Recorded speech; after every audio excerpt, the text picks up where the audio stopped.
Apathy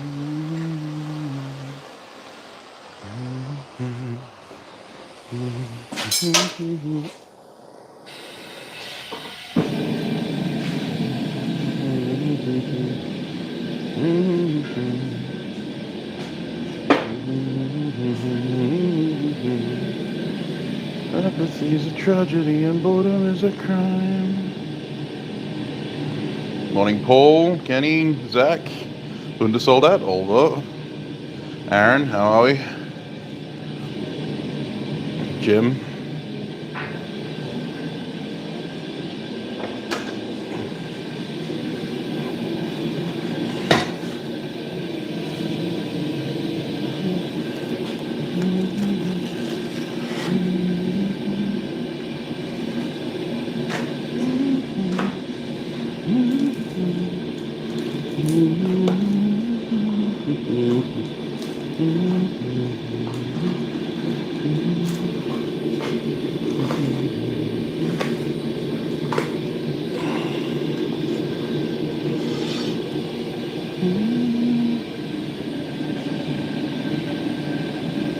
Easy, Bucko. Keep your eyes on the road. Evening, Wayne. Henry, how are we? God, the edges of these are always so sharp.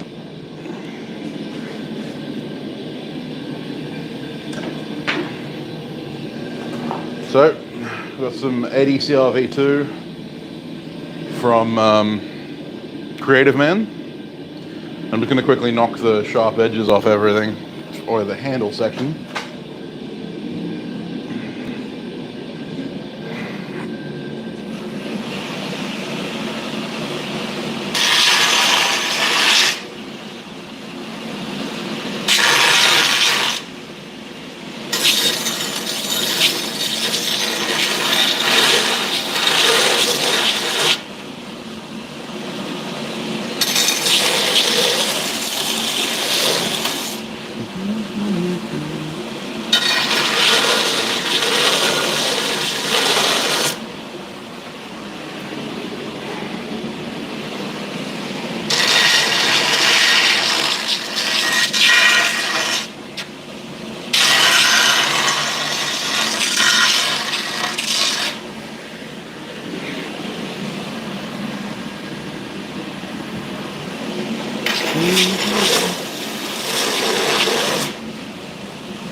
If possible, always make your stock handleable. Gonna be a lot of forging today. I'm not sure how far I'm gonna get into this build, but we'll make progress as much as we can. I don't know if it's the new 1084 because like ADCR V2 is a slightly more complicated steel to use than 1084, like heat treating wise and also forging wise. So, you know, it's not, I wouldn't say it's the new one, but it is becoming very popular in bladesmithing circles because of its shock resistance and edge retention. It's like 5160 on steroids. So I'm gonna have to go back through the chat.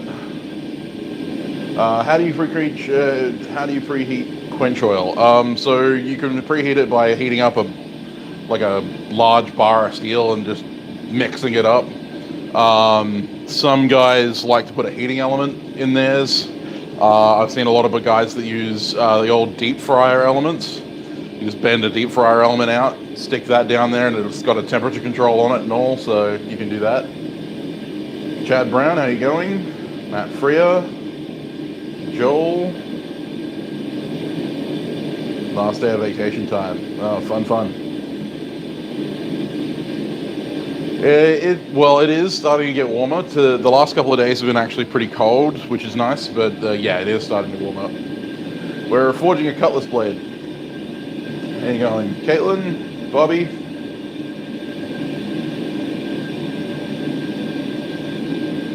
Yeah, well, so 1084 is still great for beginners, and it's also a fantastic Damascus steel, and that's what I'm saving my 1084 for.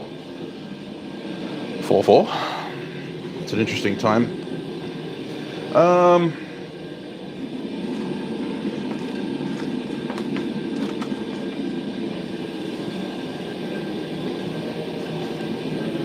Oh, that's a problem. Andy, where did you put my bloody...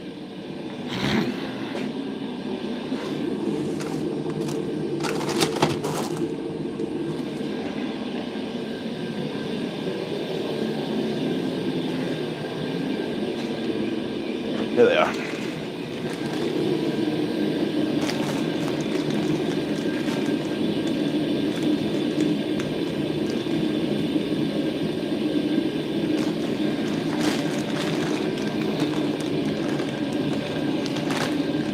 Yeah, fair enough, Aaron. I desperately need more 1084. I've only got 1 bar left.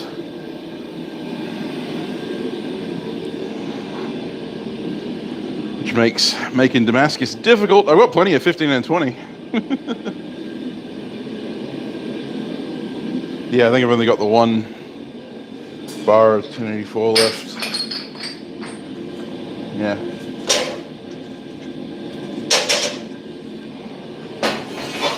Enough for a single billet.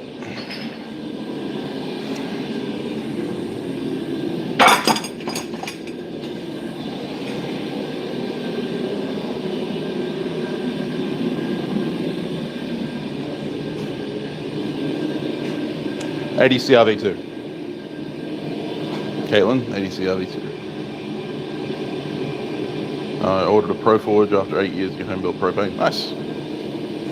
You're not late, Trail Dust. I've only just fired up the forge. You're well early. Get us off what, 50 and 20?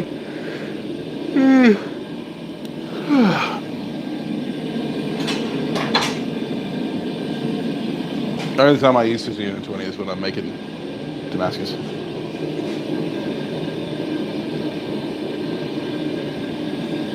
Yeah, 1 bar, 5160. Yeah. I got shitloads of 5160.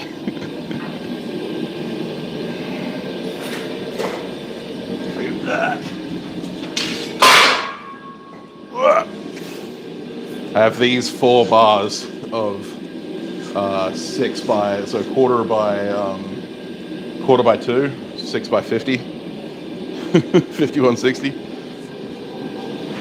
So technically it's up 9, basically the same stuff.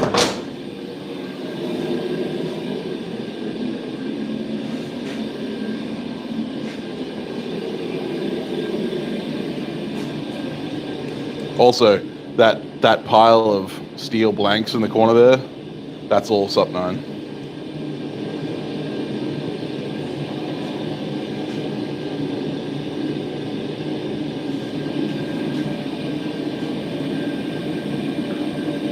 Yeah, maybe just a bit, Danny.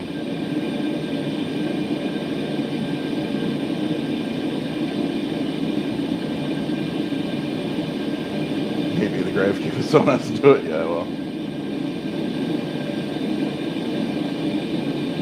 Looks like the stack you bought. Hey, Robert, how you going? Yeah, well, I'm making mine out of ADC RV2. Well, I'm making this one out of ADC RV2. I'll probably use the 51 or SUP 9 for the other ones. I'm a member of a HEMA club, and recently we've been discussing, because I trained in British military saber, cutlass, and side sword. And side sword blades are easy to come across, and I prefer to buy mine from Darkwood Armory.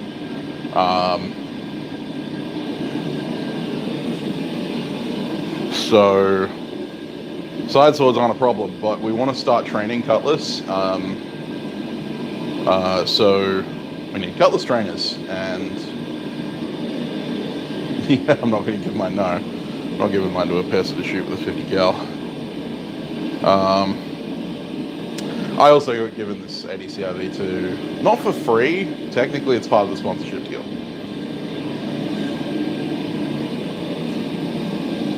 So, for their ad placement on the Forgecast, we have a sponsorship deal with Nordic Edge, who supplied the ADC RV2 today.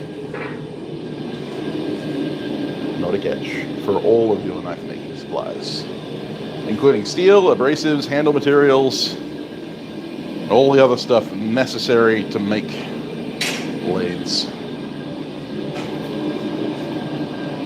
My favorite maker? It depends for what. Like just in general, Jerry Fisk.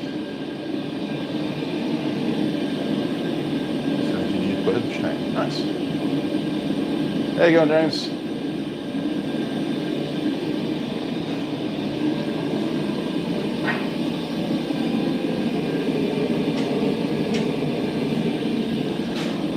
So yeah, this ADCRV2 stock, I believe, is 50 mil wide.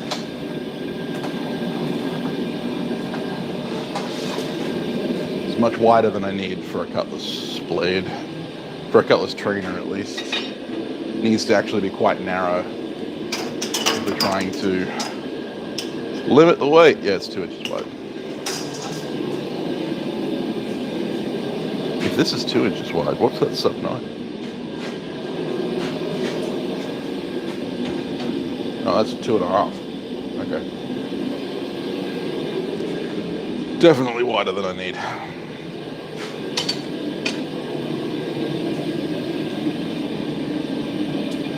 It's a Cutlass trainer. So I'll probably be going for a lead cutter Cutlass, something like the 1820s pattern.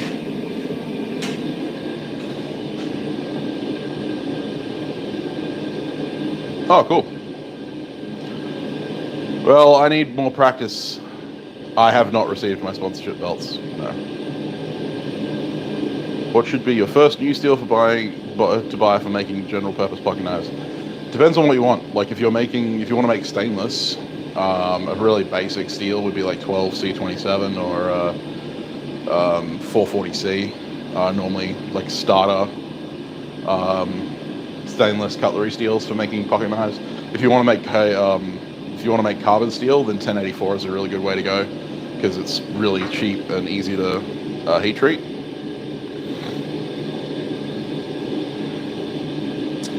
Bandsaw blades will depend on what they're cutting.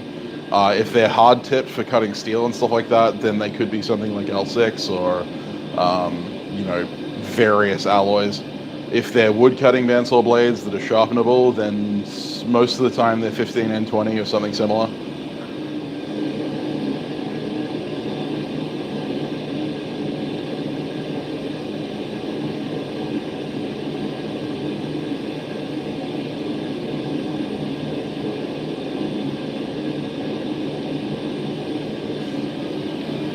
Yeah, 440C, 12C27 can both be heat treated at home. Pretty easy. Sandvik makes 12C27 and 14C28N.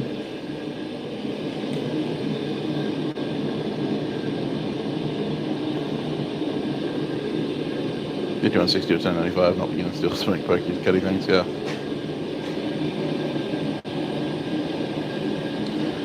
Yeah, well, that's the thing, Caitlin. I'm looking to make a not so chunky boy Cutlass trainer.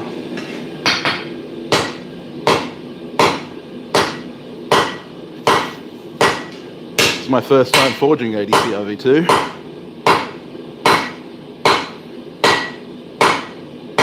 Keen to see how it holds up.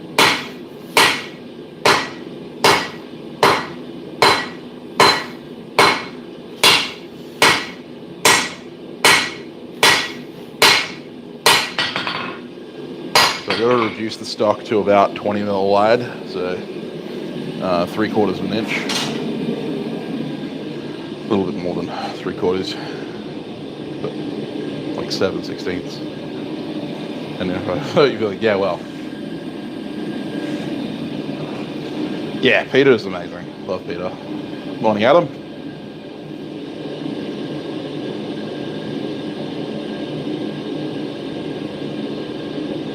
Fair enough, Caitlin. For steel beams. Yeah, they're probably hard-toothed, in which case they could be fucking anything. Hey, Jazz. Yeah.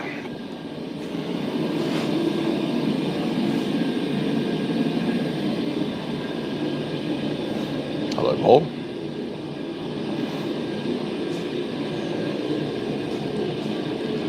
This is more of a kind of fun project that I'm doing on the side.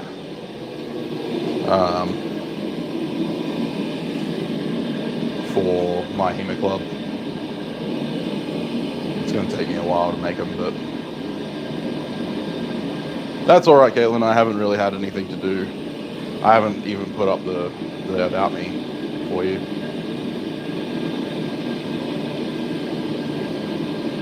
No worries, Joel. Have a good one. It's a Cutlass, Adam. You'll be very happy.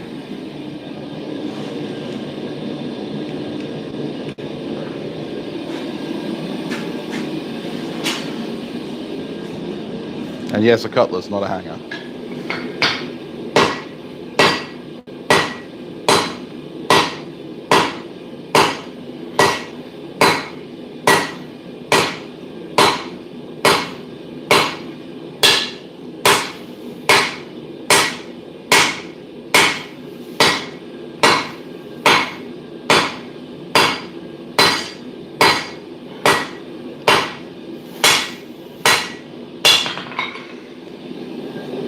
Well, ADCR V2 is about like 5160 to move. 1821 bowl pattern, lead cutter. Not Sam Hammersmith. No, that was me yesterday.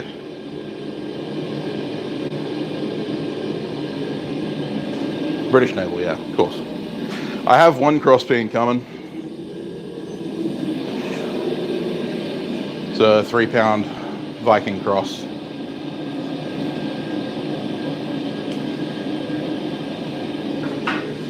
And then I have 2 left-handed diagonal peens.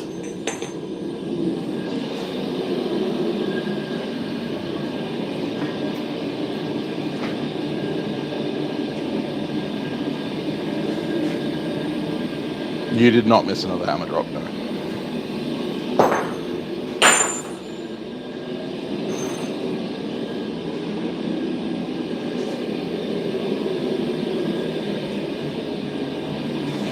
Hey, Jared.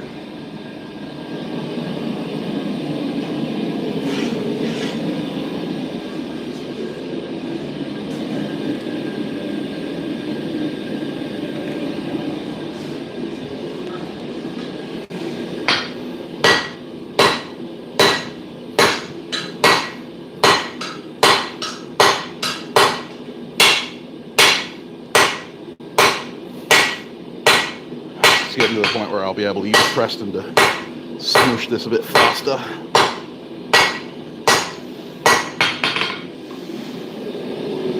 Can't do it when it's too high, too tall. It just doesn't work.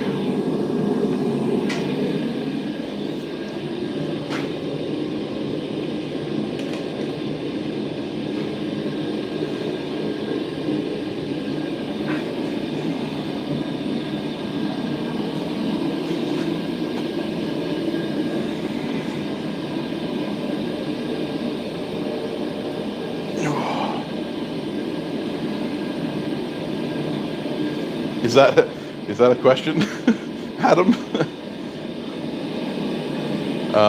I'm guessing that was supposed to say, when did I get the sandblasting cabinet?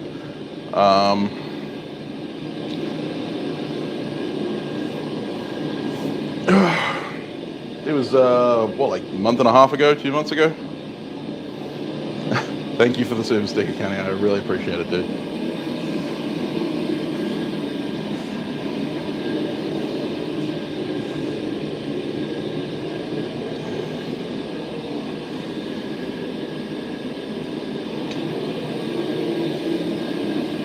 You're a demon. Fair enough.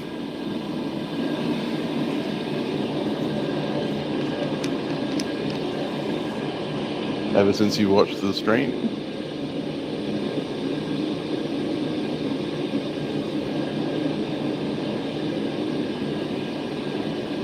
It's Goldilocks. Hello. I too occasionally trudge. You know, trudging.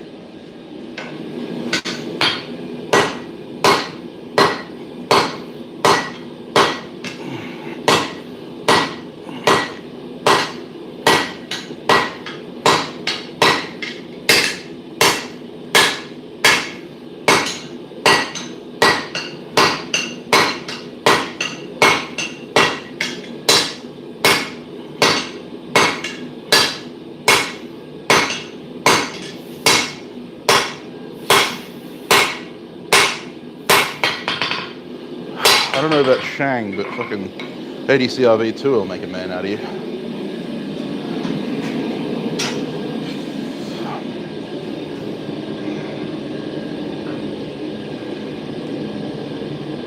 Do you not know the art of the trudge?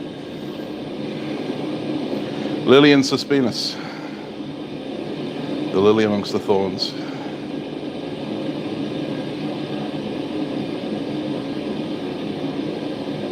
Watching your favorite craftsmen.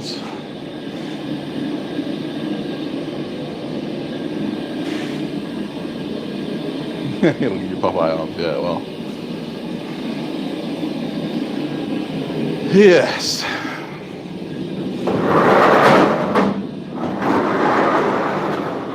It'll also give you heartbreak and misery if you don't leave it thick before heat treatment. Because ADCRV2 decarburizes like a bitch.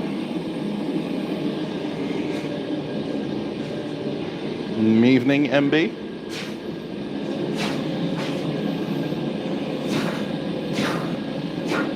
If I'm not mistaken, that's Mark Barrett. But hand sanding, Dave. Yeah, fair enough. We're making a Cutlass. It's in the title.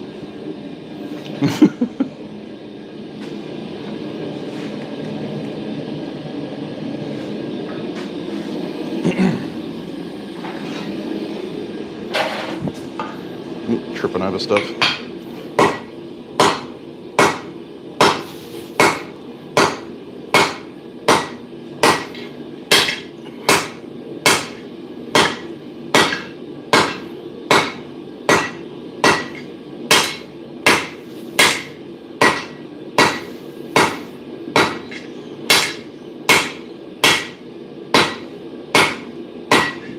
Okay, next heat, I can start using Preston.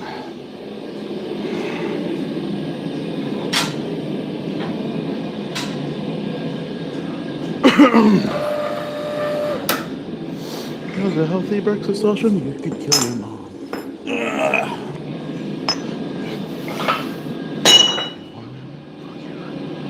Yes, I do can kill your mom.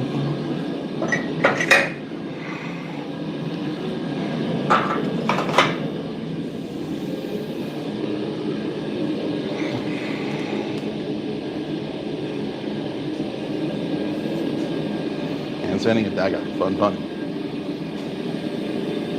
Time to prestige. Who reads the title though? That's right. You have a 300-year-old Napoleonic French Cutlass. 300? Sure, that's Napoleonic. Napoleon wasn't alive 300 years ago. 200 maybe.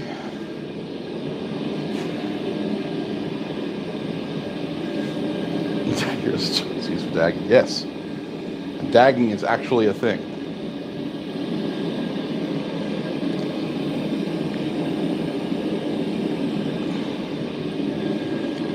Yeah, the Napoleonic era was from 1793 through to 1814. So, yeah. Not quite 300 years. Not yet.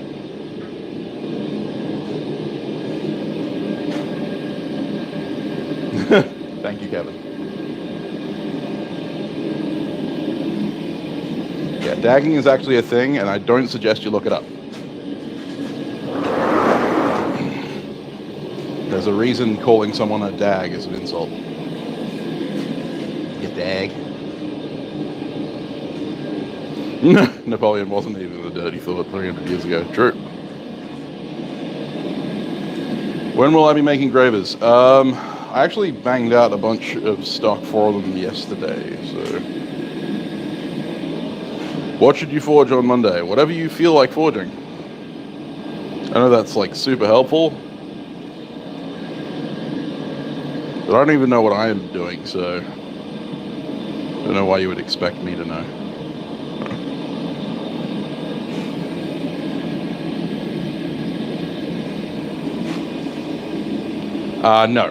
No. A dag is,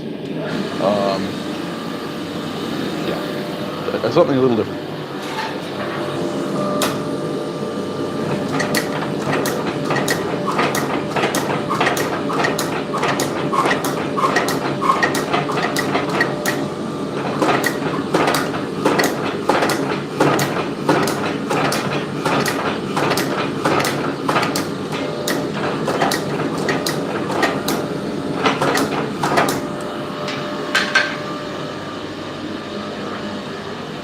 Makes life a lot easier having a split press.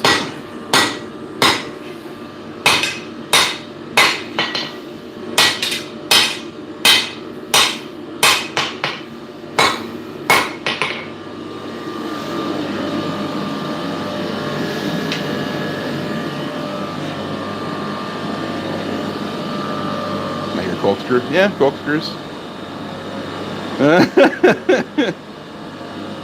Dag is the same thing as dingleberry, correct?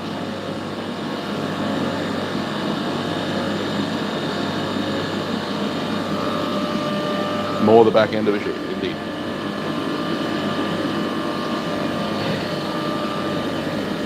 Yeah, do that, Caitlin. What do you mean if? When you win.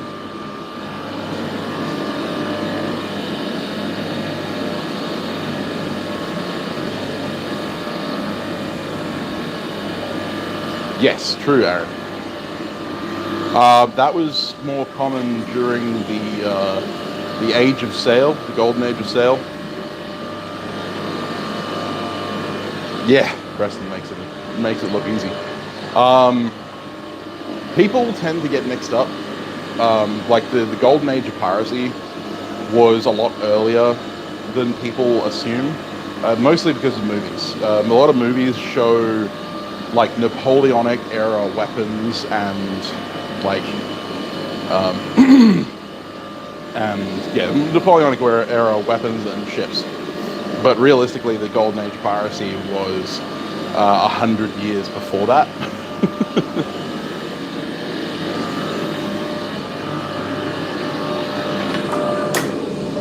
And so stuff like bowl-hilted cutlasses didn't really exist in the golden age of piracy. The majority of couteau, where cutlass gets its name, the French couteau, or cutto as the English used to call it, were basically guardless or had short crossguards. And the majority of British sailors would carry a hanger, which is a hunting sword, short, bar-hilted, like a D-hilt hunting sword.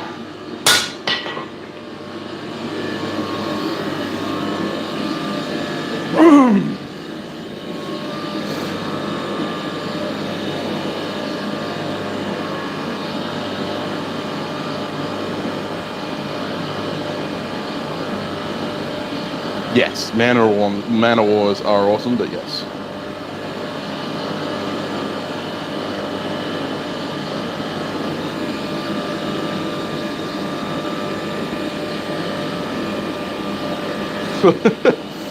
Yes, Aaron. I would love one day, it'll never happen, but I would love to see a full broadside from an 80 gun warship.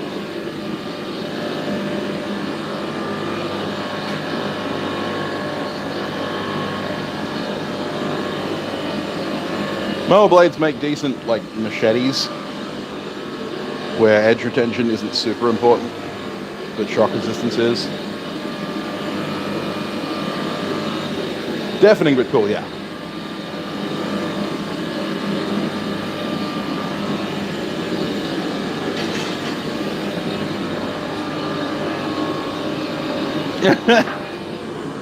I mean, yeah, I've always wanted to, like, run a gun crew.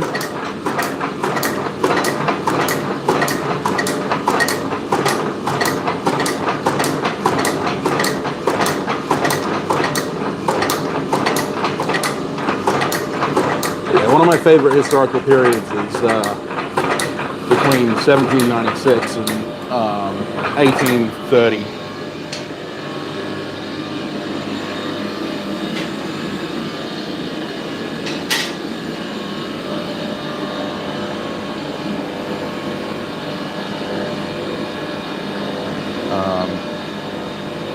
If I use the one you sent me, oh, the mower blade, no, not yet. The next to sync cam. Yeah, me too.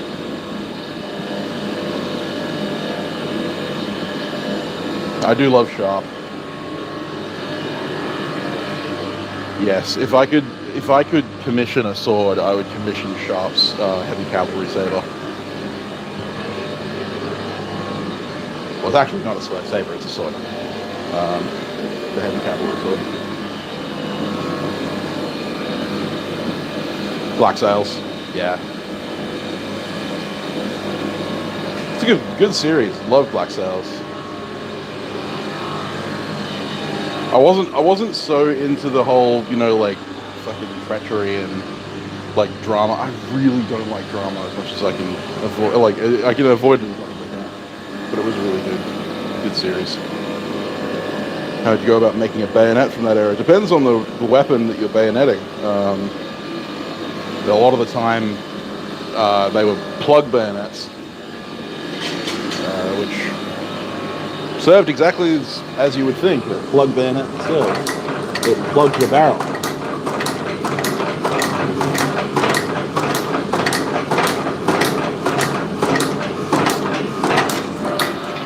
The cup bayonet, the locking bayonet that we now associate with bayonets of that period, wasn't actually in common use until the later part of the Napoleonic War.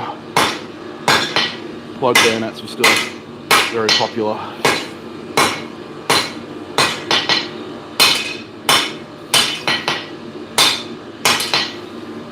Not doing any serious forging, just straight.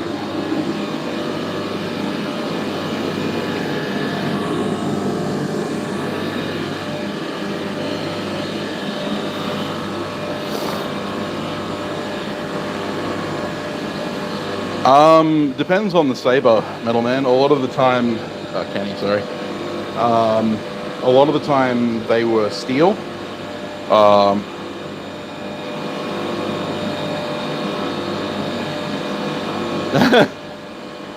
All good, Cody. Everyone thinks that, apparently.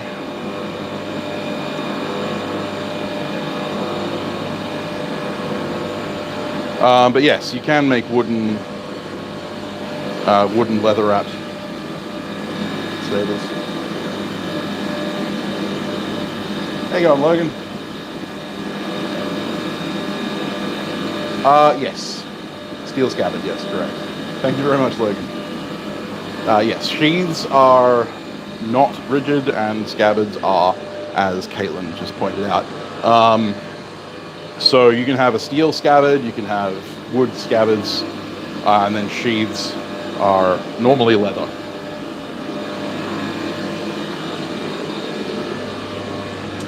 So wood core over with a leather wrap would be the best option for preserving the blade. Steel scabbards were quite common in the Napoleonic era because they were more robust. They didn't break during marches or riding on horseback.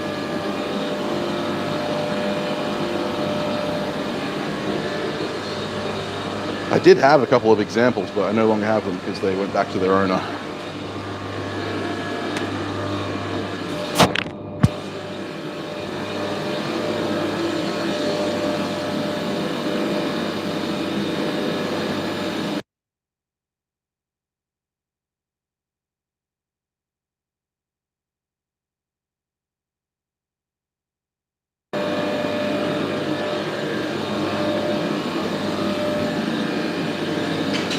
I'm going to try and squish the full height of this. I'm not looking forward. I don't think it's going to work.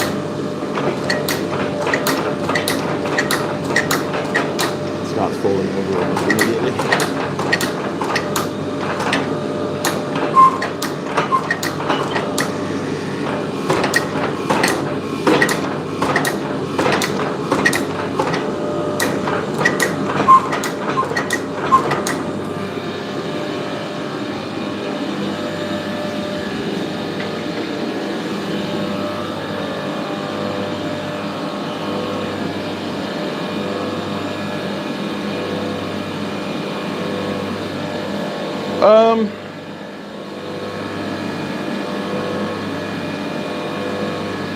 Well, actually, Caitlin, in a lot of cases, they did touch the edge.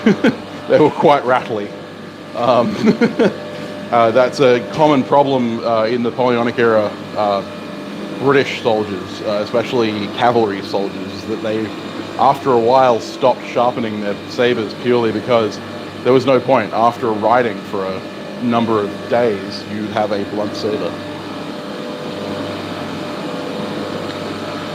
Takedown swords designs are useful for shipboard duties.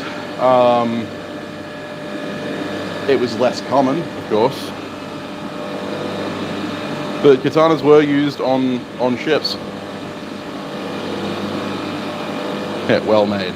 Most steel scabbards of the time were not well made.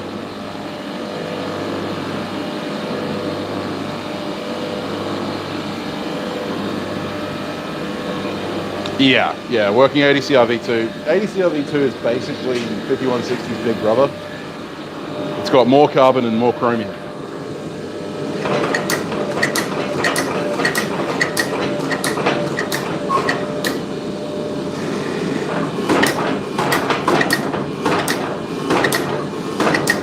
So it behaves much the same as 5160 in that it's very Shock resistant and subtle, but it's also got a hell of a lot more edge retention and hardness.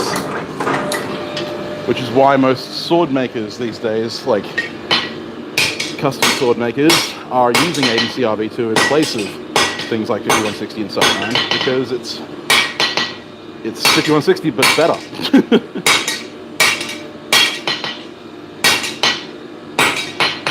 Sorry to all my 5160 fans out there.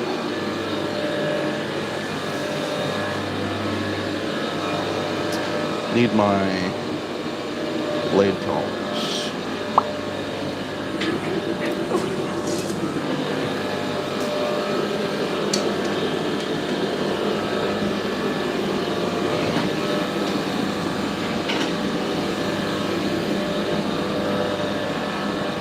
Hello, Mr. Aaron Dennis. How are we?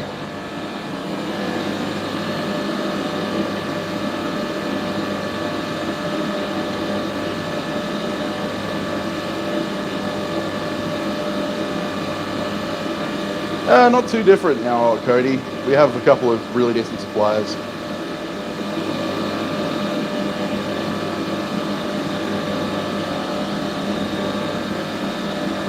So, minimum 4 weeks, yeah, pretty much. That's fair enough, Kenny. And 5160 is still a perfectly good sword steel.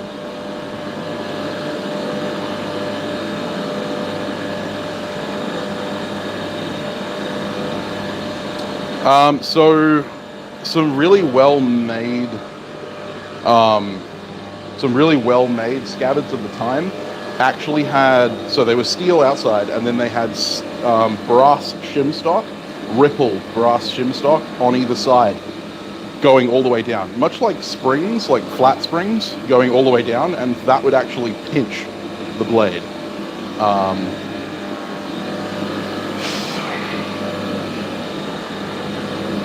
All good, Zach. You have a good night, mate.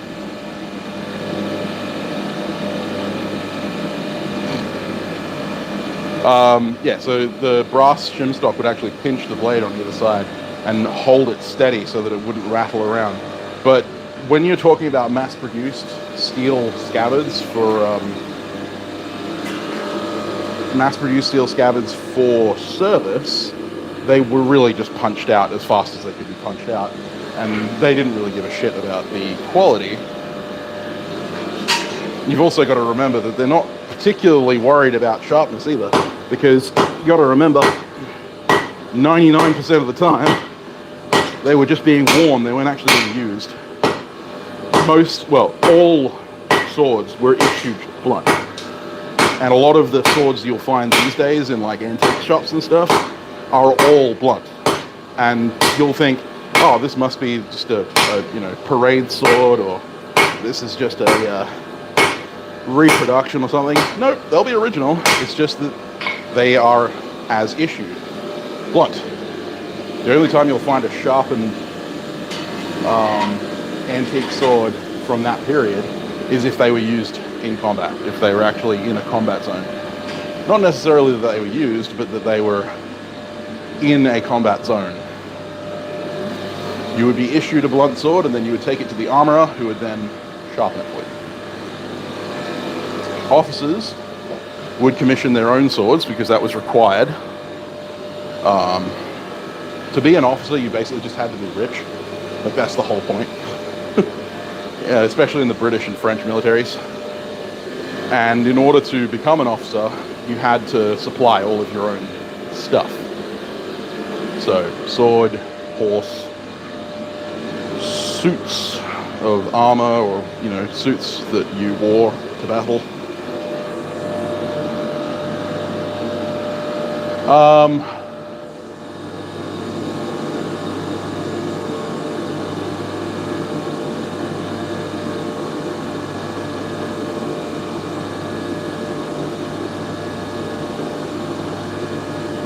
Yeah, you know, good bit of used steel, that's fine.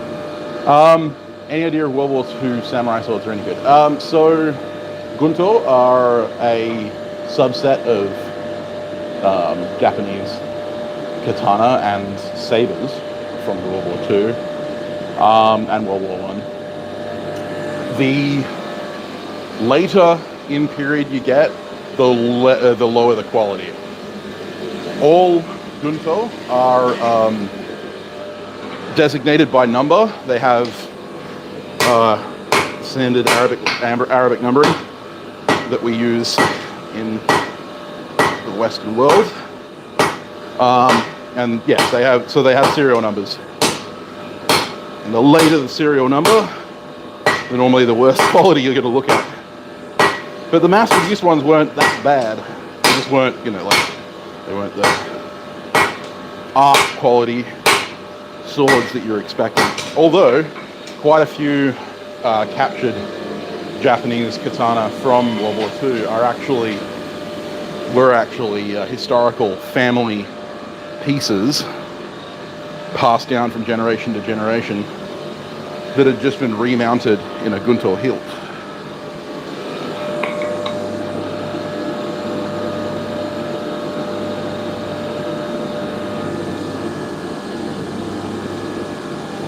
I do not like to eat pine cones. This is correct. This is not.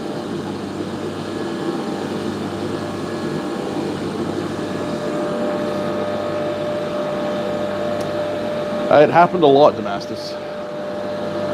There was actually a big push back in the early 2000s for US families that had possession of historical Japanese swords to return them to Japan.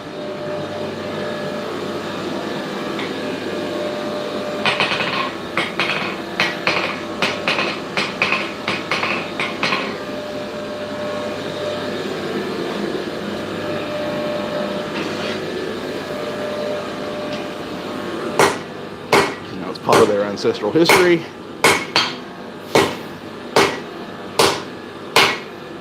I've inspected probably 5 or 6 actual historical katana. The oldest that I've held was one from 1600.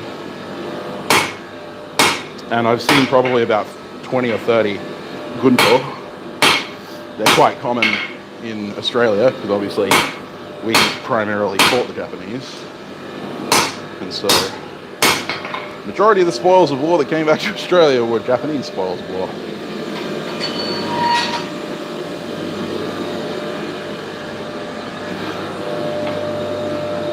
Hey David.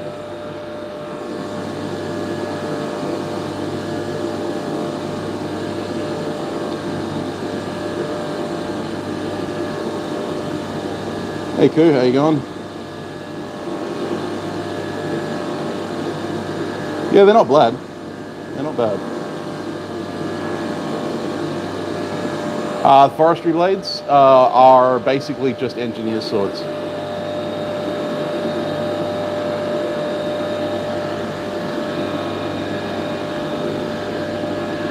The oldest gun I've held was a matchlock from 1560, 1570.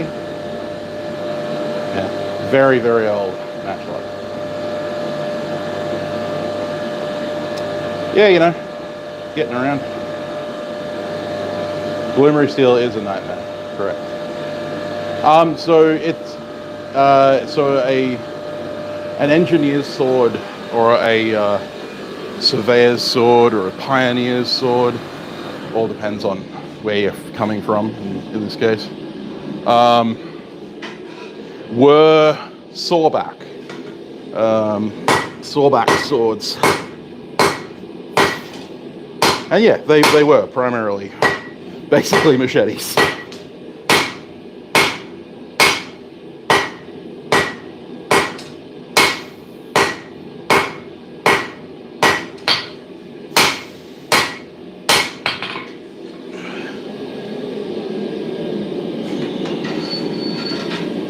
So yeah, you'll see a lot of sawback blades from the Napoleonic period and later, mostly assigned to engineers and pioneers, which, you know, they're just basically the same thing as engineers, for clearing trails and also for combat on the odd occasion. The French quite popularly had a very Champignon was not a thing until World War II.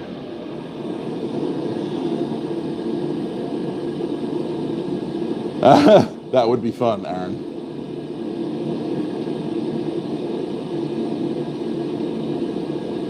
See you later, Logan. Thank you very much for being here, man. Champignon was World War One? Must have been late World War One.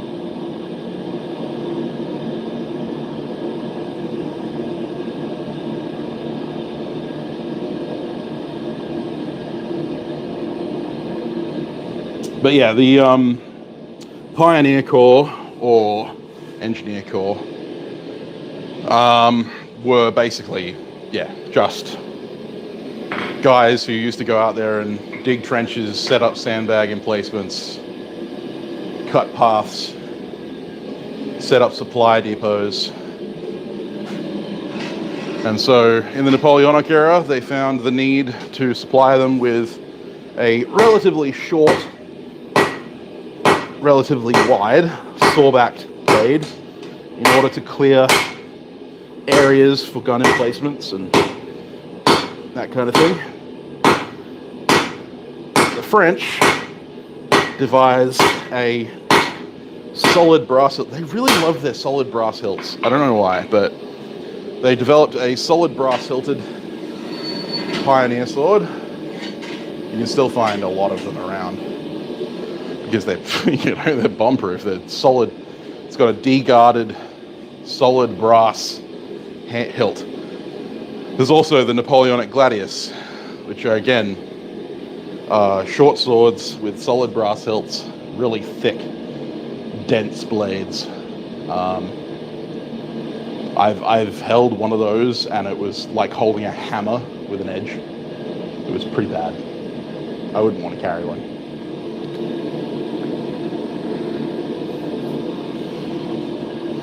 The swords actually didn't suck that bad, especially on the French versions. They had, you know, like offset teeth and everything. Hey Crawford, how you going? Thanks for the like. I appreciate it. If you haven't already hit that like button, feel free to do so.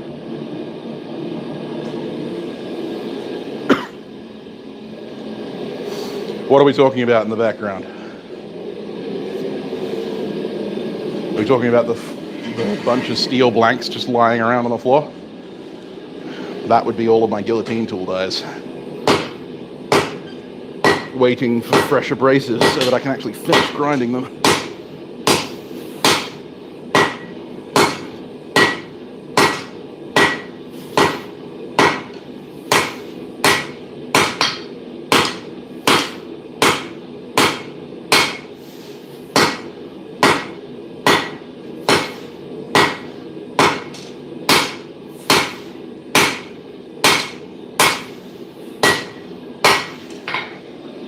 Yeah, it's funny how uncommon it is to know that Japan actually had sabers, like European-style sabers, mostly French-style sabers and daggers and all that kind of stuff.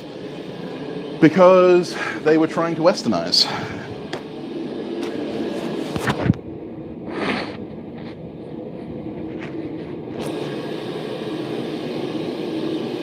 During the Meiji Restoration, they really got into their Western stuff.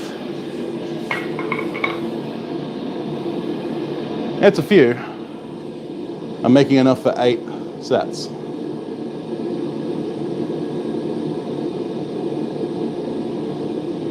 No, they're not leaf spring cutoffs. Yeah, they're upper end weight for a one-handed longsmith, so the full knuckle bow. You're looking at getting some lengthening there on the sword stretcher. That's right. Good weight for a longsmith. I'd say anywhere between 1 and 1.5 pounds. Absolute top end, 2 pounds. Well, if you want to see how the Chinese did metalwork, just look at the Japanese. It's exactly the same. That's where the Japanese got their metalworking from.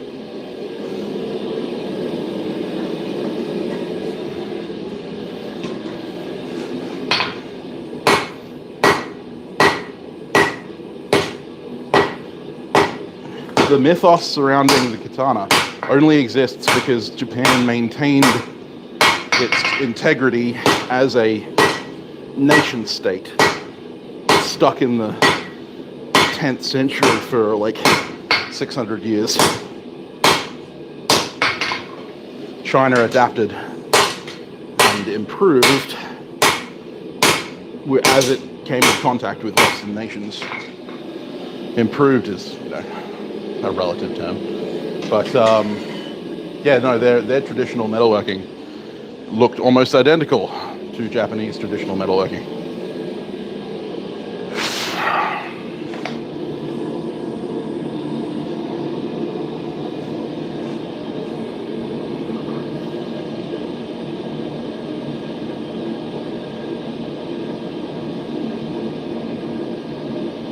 No worries, Q. Anytime. Happy to answer questions.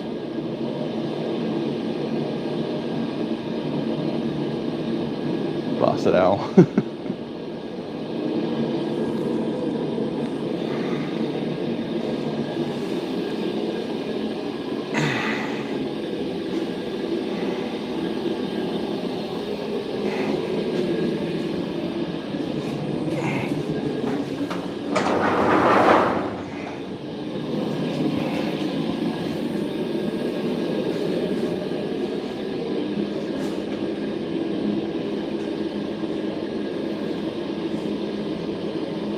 Blender that no, it's not a pet. It's it's for grinding up bentonite clay to make homemade green sand.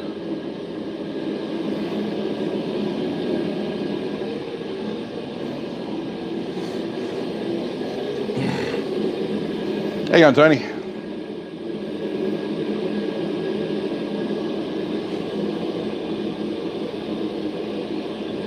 Yeah.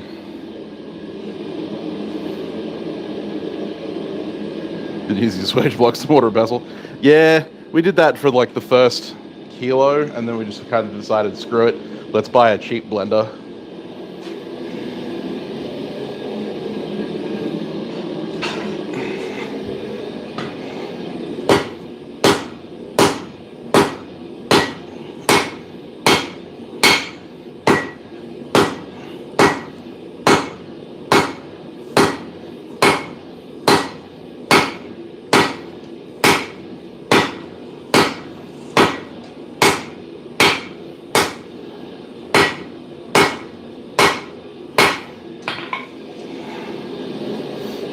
Made life a lot easier.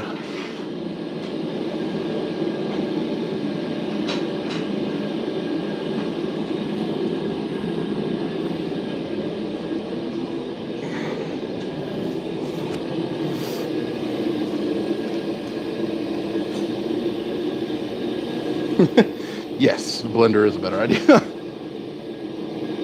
You're saying forging a pair of side, yeah. Yes, cat litter.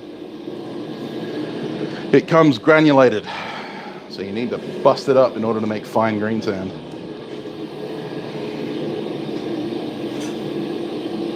All good, Kevin. You have a good one, mate.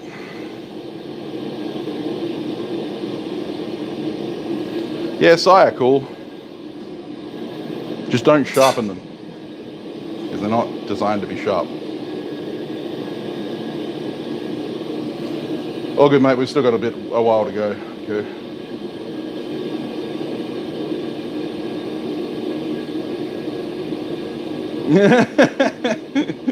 Yeah, James. You want to use a separate one.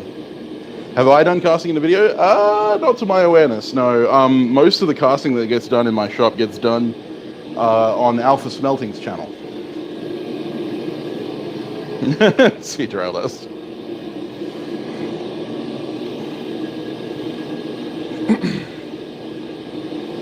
So yeah, Alpha Smelting.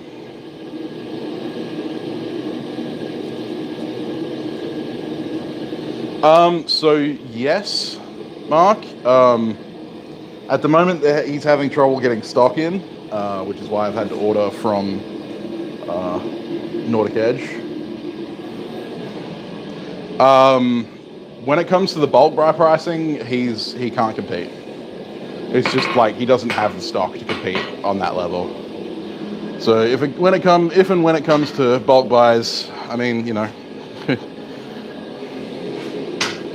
go with what you can.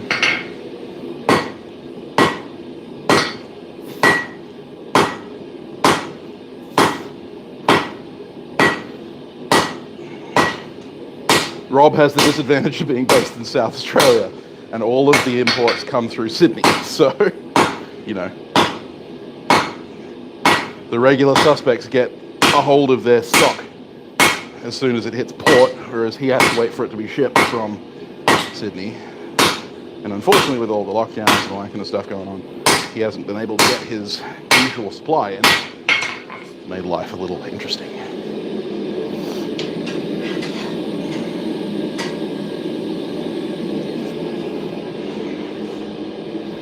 But I ordered a bunch of VSM belts from Nordic Edge to tide me over.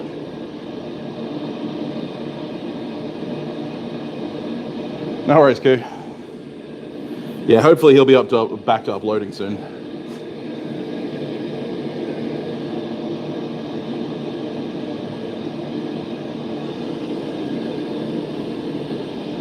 Yeah, so Rob is the only stockist of Cubitron belts, which are my preferred belt for most of my grinding. He also stocks 3M, Trizact, and Norax belts, which are really good finishing belts. He doesn't stock Gators yet, but I'm really hoping he gets a hold of those soon. Rob's just also a really good dude. Like, he'll send you free stuff with literally every package that comes out of his shop. But yeah.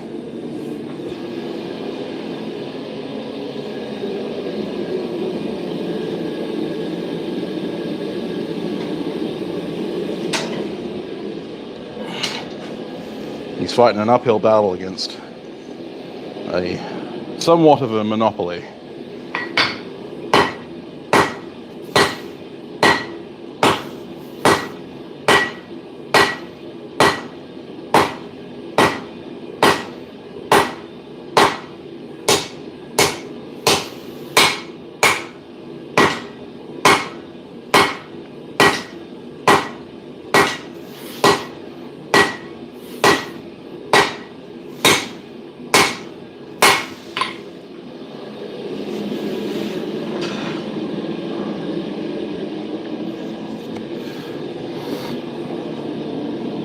See you, Tony. Thanks, mate.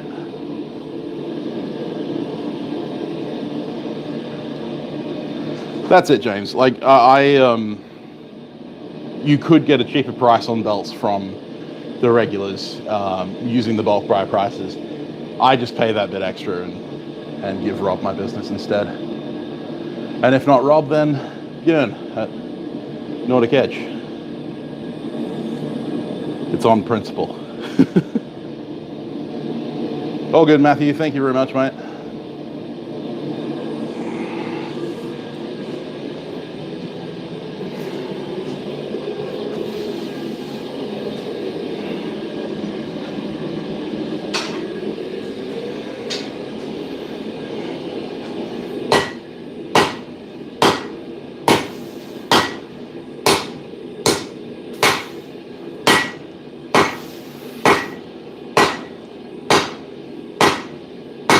Like I go to my local hardware store more than I go to Bunnings.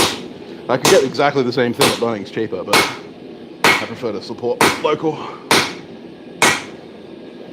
when I can.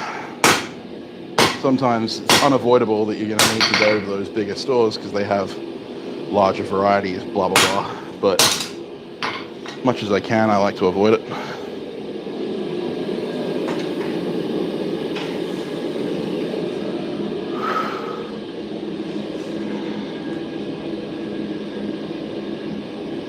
Hey Paul, how you going? No, Nordic Edge is all stocked over in Melbourne.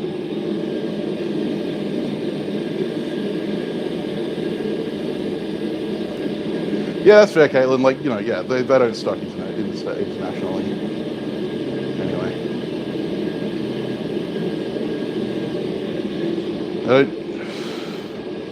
Yeah, Nordic Edge doesn't have a WA location. Gamico does. But I'd rather pay Nordic and pay the shipping.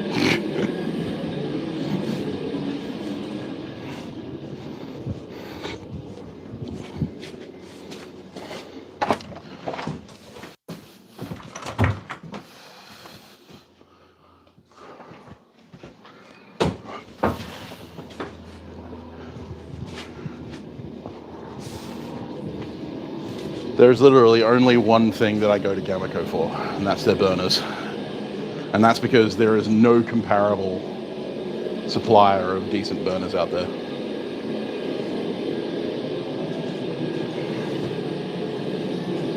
But for everything else, I go elsewhere.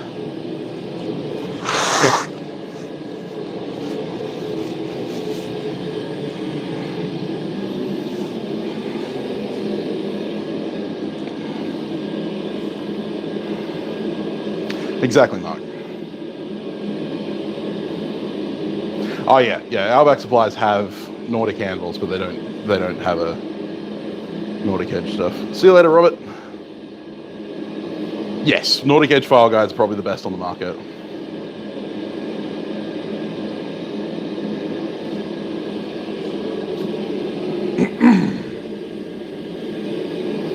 But yeah, Björn does an awesome job of supporting the community. He's a really nice, upstanding guy.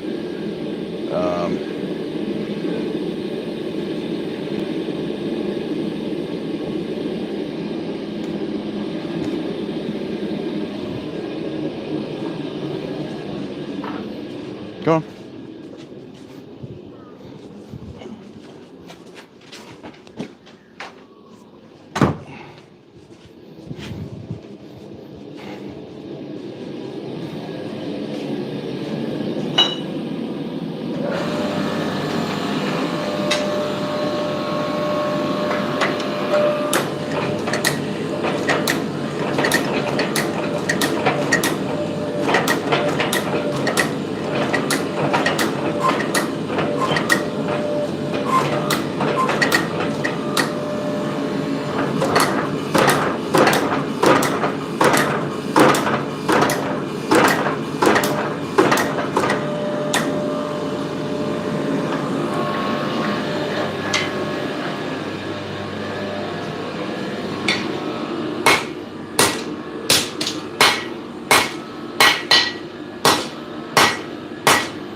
Yeah, I will forever tout Nordic Edge's file guides ever since I had my friend D Hedges look at one. Yes, I will be. First Saturday.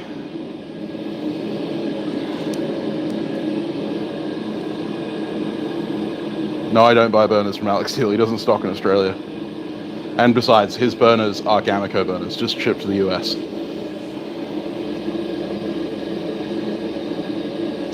Yeah, so the first Saturday of the Raw Show, September 25th, I'll be there. Hang on, Troy.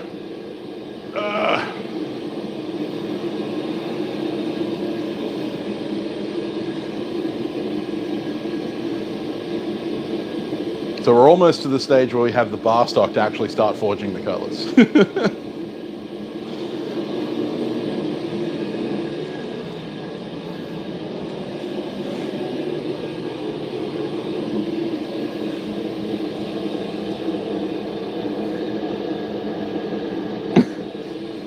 Last and least. Oh, nice. You're displaying there, or are you just going? Oh, good, Crawford.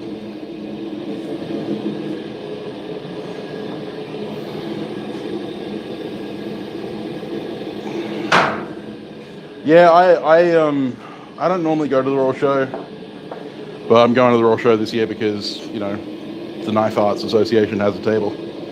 And the Good Food and Wine Festival got cancelled, so I made a bunch of stock for that, and now it's not getting put anywhere.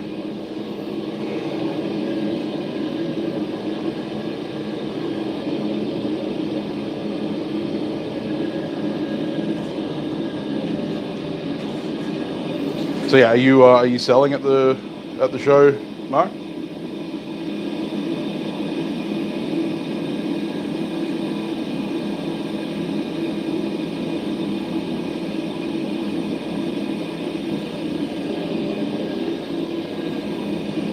Displaying. Ah, fair enough. I wouldn't be going if I wasn't selling. Need to make my money back.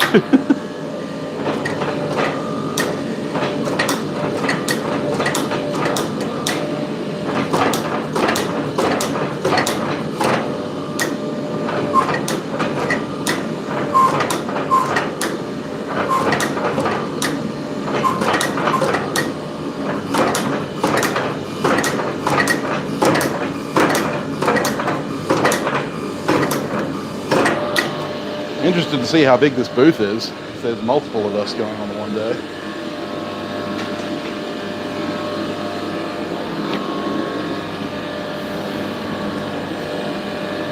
That's all good, David.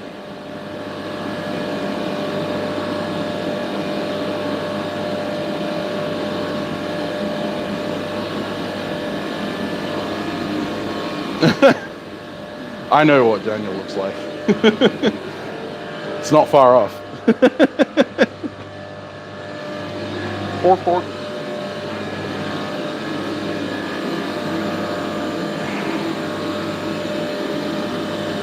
Oh, good deal, okay.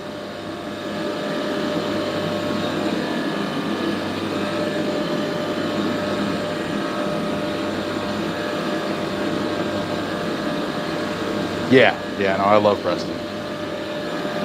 Makes my life a dream.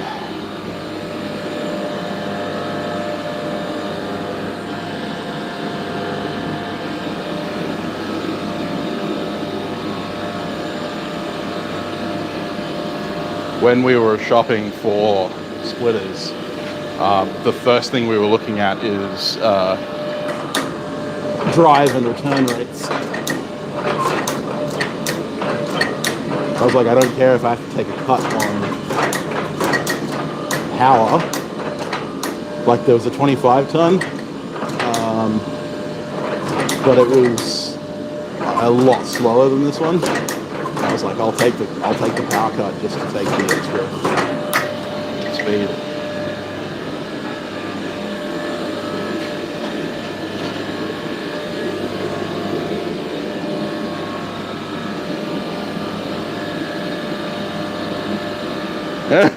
Yeah, fair enough, Mark.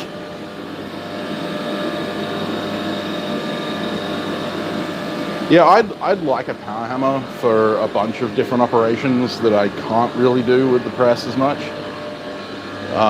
But I just, you know, A, I don't have the space. B, I'm in the wrong location.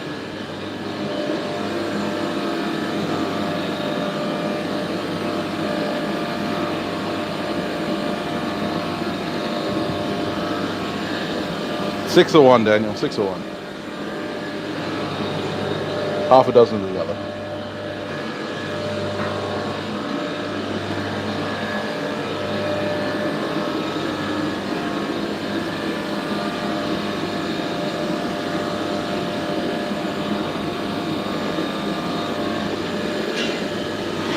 Your neighbors probably wouldn't like it. Yeah, probably not. I know my neighbors wouldn't like it. So far, I've managed to avoid having any complaints to the local council. I'd like to keep it that way.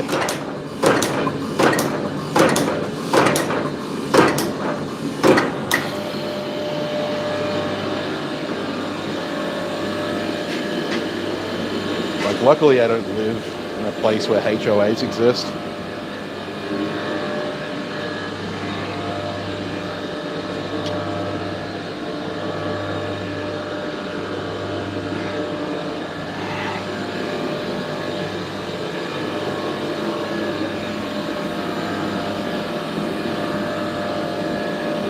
There is only so much. There is only so much deadening you can do, Daniel.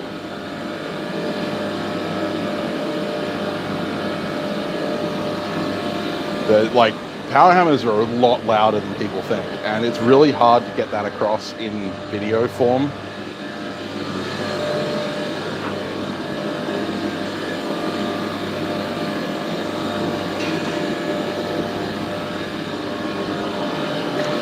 Just how fucking loud they are.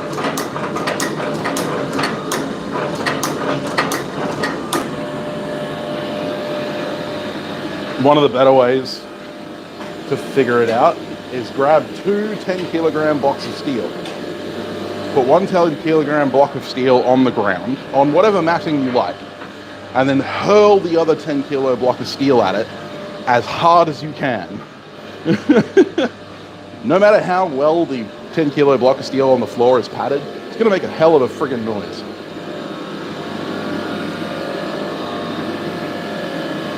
Yeah, if the turtle hammer is shaking your foundations, then yeah, you'd probably shake the foundations to rubble, depending on power.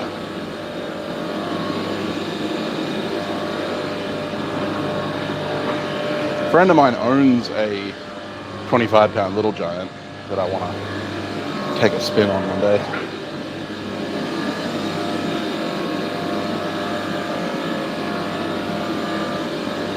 One day. We'll get there.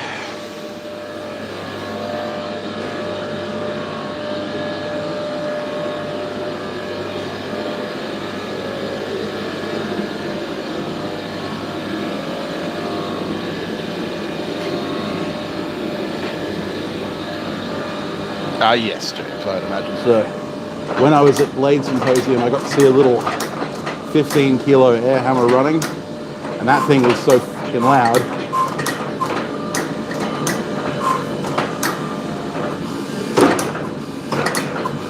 And they had the 120-kilo air hammer, the 120-weight air hammer there. I didn't run it while I was there, unfortunately, but I can imagine that thing would shake the absolute ever-loving shit out of you.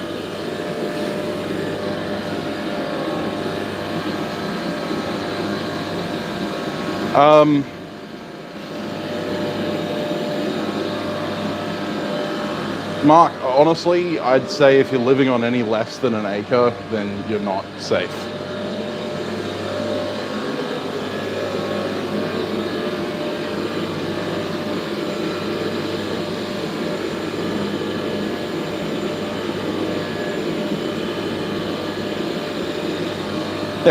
Yeah, well, that's good, Aaron.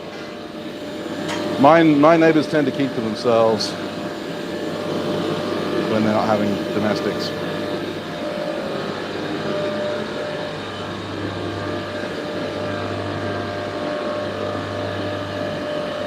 I mean, the neighbor directly on one side of me is completely empty and has been since January.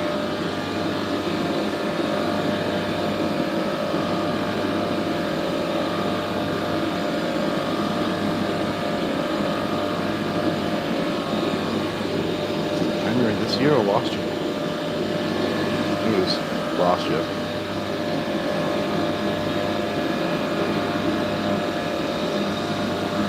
It's all relative, Crawford. Like, it's not that loud when you're a blacksmith. It's all relative.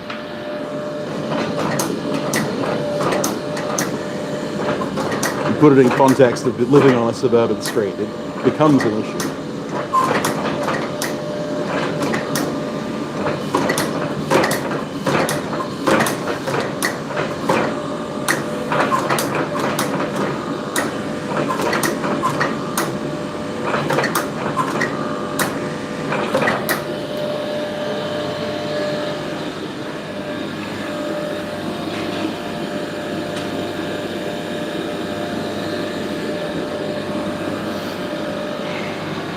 Yeah, 100 acres will definitely make a difference. Fair enough, Aaron. I would not make most of my neighbors a knife.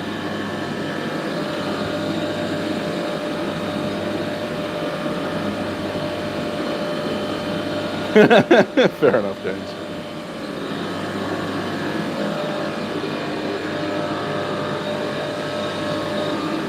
Yeah, ideally I'd want a warehouse on a semi-industrial complex so that I can, make all the kinds of noise I like, and at any time of day.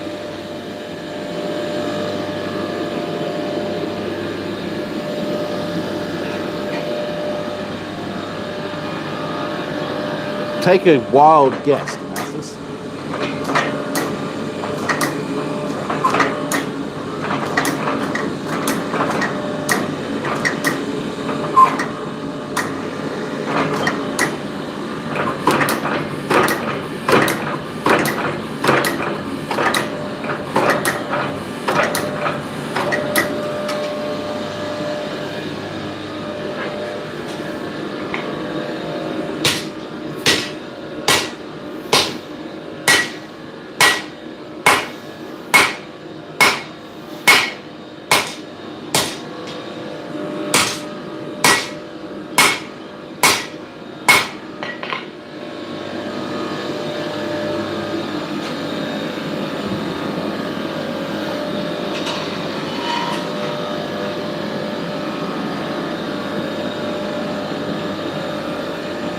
It's not, Caitlin. That's kind of fallen by the wayside. Damascus, in the last 2 years, I've had one neighbor murdered, 2 neighbors arrested for murder. I've had the cops show up on the street once a week, every week. I've had a neighbor chase his wife down the road with a taser. I've had another neighbor chase his wife down the road with a sawn-off shotgun. I've had bikey fucking brawl 2 streets over. I don't live in the most savory part of town.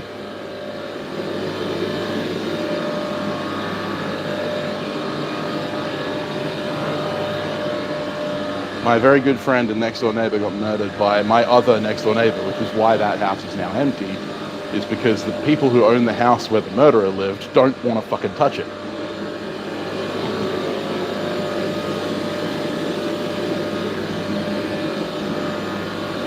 Hey, Alpo. So yeah, I would not make most of my neighbors a fucking knife. There are a few I might. But most of them, fuck no.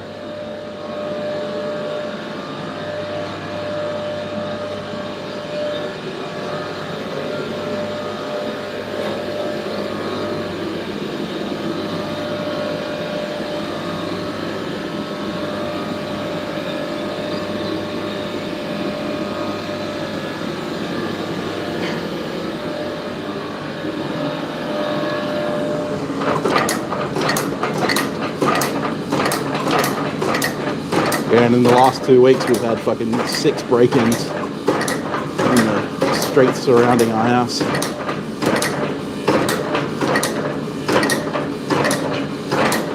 It's been great fun.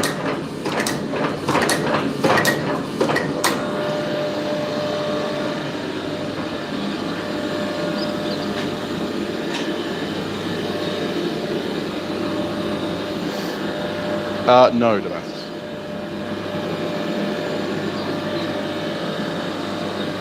See ya, Bobby. Spoons, yes. I have made one of my neighbors a spoon. I have guard bird chickens. And they are very vicious.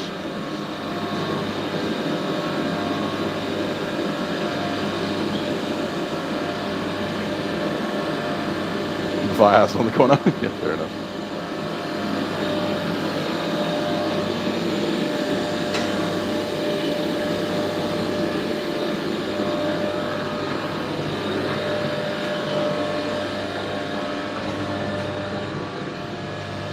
That's my job tomorrow, is to build the new murder chicken house.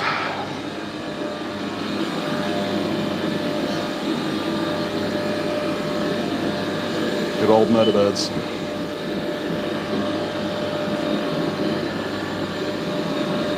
Out of wood. Yeah, exactly. I did, actually. There's an old guy who walks his dog, it's a little terrier, around the local park, and I have what's the bloody word? Like an allowance. What's it? Have permission to harvest any fallen wood from any of the trees around town.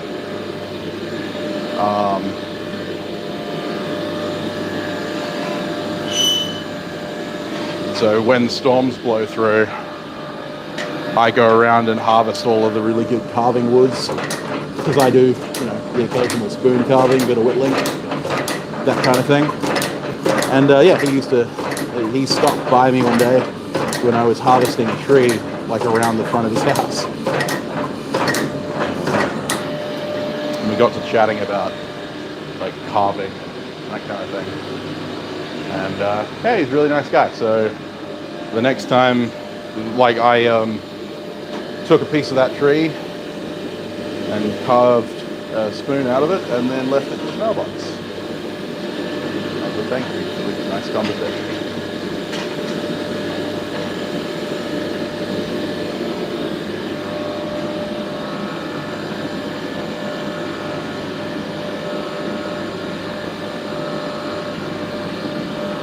That sounds like fun, Caitlin.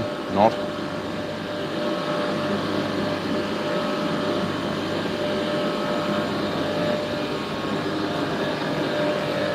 I mean, I'd say that I haven't experienced that, but I have. We've had the TRG show up more than once. Not to my house, fortunately.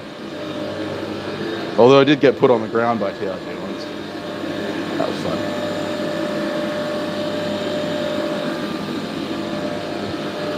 I was 16. I was just walking around my neighborhood. And apparently was completely fucking not paying attention, because there was a chopper overhead, vans all over the street, and a pair of women were walking up the street towards me, smiling. And I was just thinking, oh, this is a bit weird. I'm 16, very awkward, don't know how to talk to women, so I'm like, Anyway, then one of them pulled a taser and told me to go on the ground because they were undercover police officers, and there was a sting going down on a giant meth lab that they were taking down, and they thought that I might be one of the people that was associated with it, because I matched the description of one of the people they were looking for. That was fun to explain. I'm just 16 and I'm walking around my neighborhood.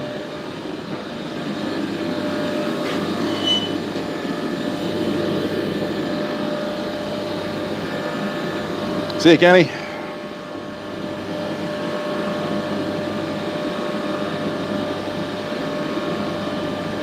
Oh, fun times, Caleb.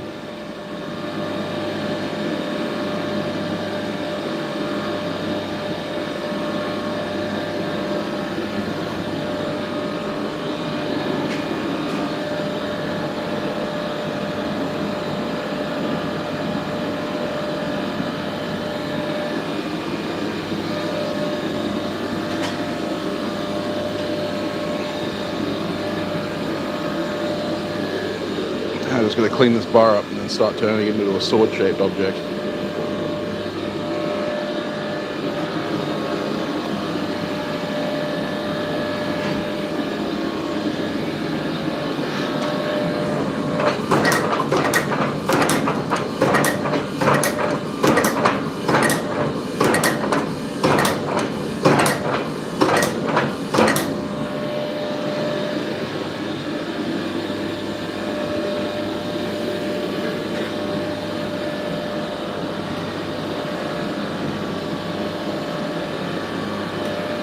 Well, I mean, technically it is wrought iron. It's an iron-based material and it has been wrought. It has been moved.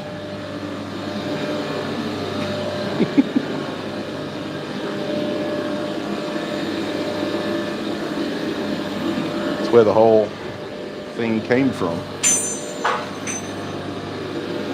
Wrought iron is simply iron that has been wrought, has been moved.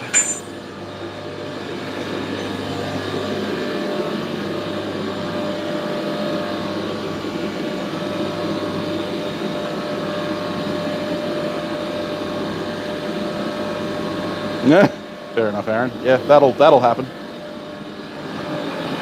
Only time I've walked through military complexes is when I had permission. I got to go to Swanbourne Barracks, which is the headquarters of the SAS. That was fun. Okay, let's make a sword-shaped object out of this.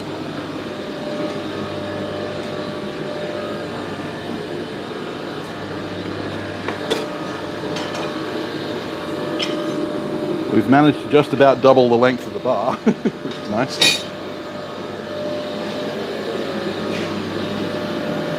It looks more like a snake than a sword right now.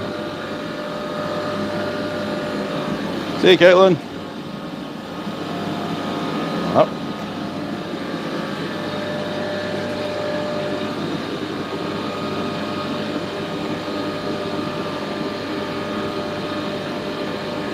Oh, that sounds like fun, Troy. Jesus.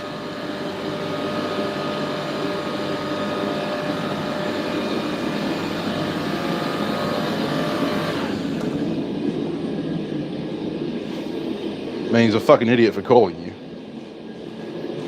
What was gonna happen? Like, Melbourne AVF Chamber of Commerce. Ah, fair enough.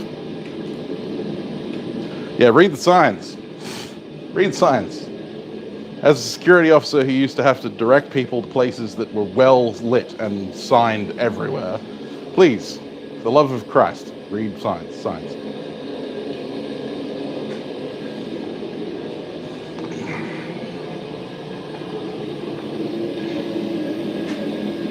And if you don't love Christ, then whoever you pray to, for the love of them, for the love of the fucking great spaghetti monster in the sky, please read signs. It's for your own safety as much as anyone else.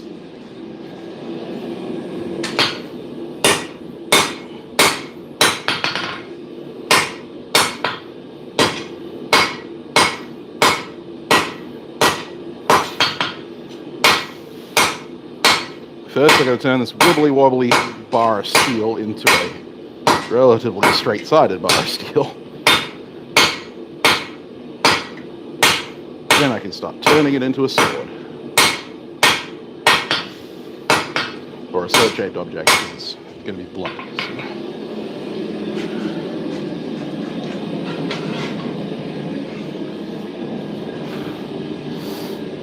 Oh yeah, guillotine tool dice.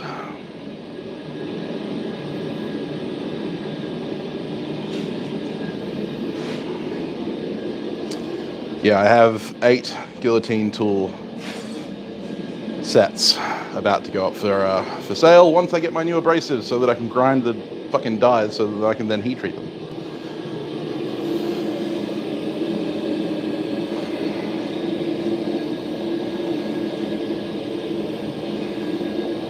I have a friend who actually is a registered pastafarian and has his colander on his head in his driver's license photos. It's fantastic.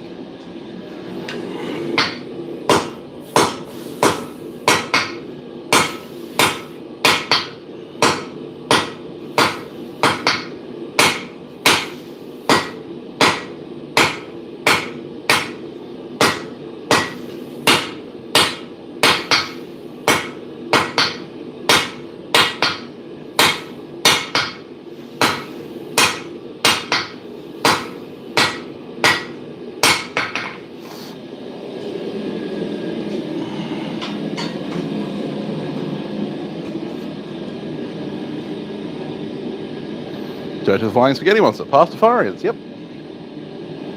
Cut us pure unobtainium.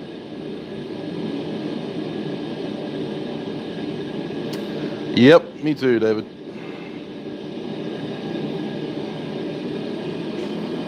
See you, Troy.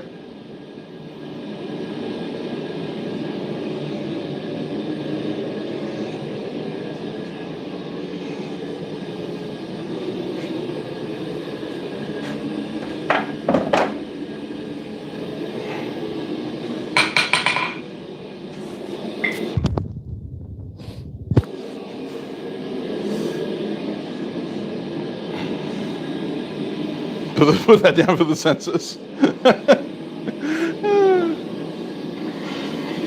Solid.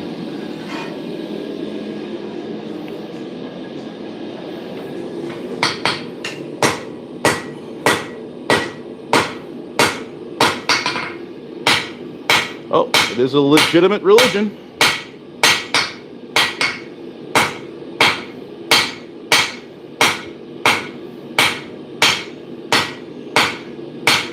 Just as legitimate as any other.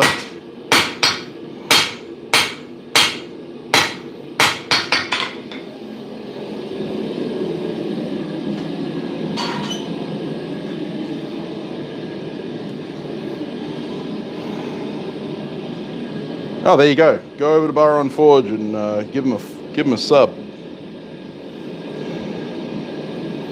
Let's get him to 1K subs. Shameless plug, then leave. I will allow it.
Oh, good, Jared. Welcome back.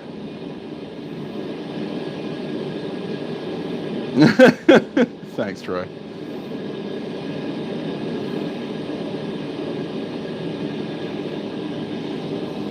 Yes, let's all get Jared to hit 1K subs as well. Do it. If you're not already subscribed to Veteran Iron and Wood, go and do it. He's making cool stuff like guns. Doing all the stuff I want to do, but I'm not allowed to.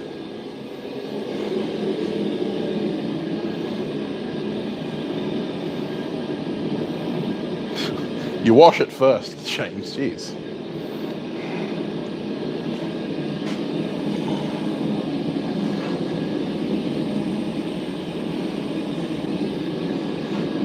And if your colander is greasy, then you've got a problem with your spaghetti.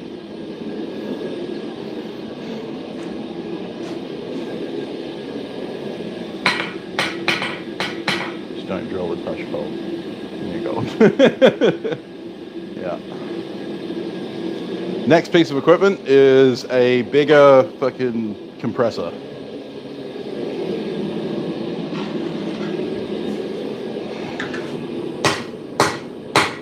So I can actually run my sandblaster without the thing having to run permanently.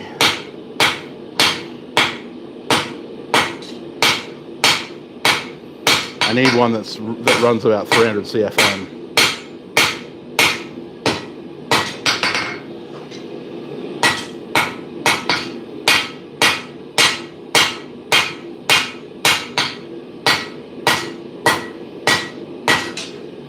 Managed to introduce a bit of cold shot there.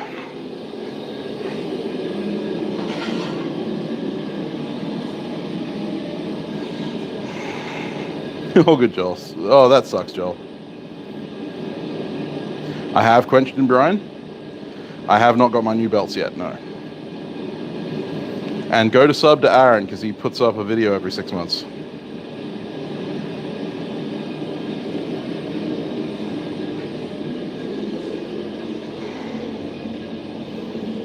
But yes, I have quenched in brine. I even did a full heat treating video on the various quenchants,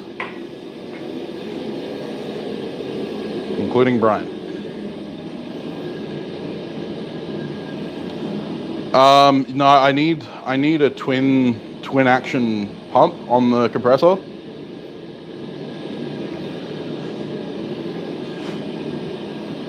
Sam is Roy and Oz. Nah, I'm not Roy and Oz. I make sharp, pointy things.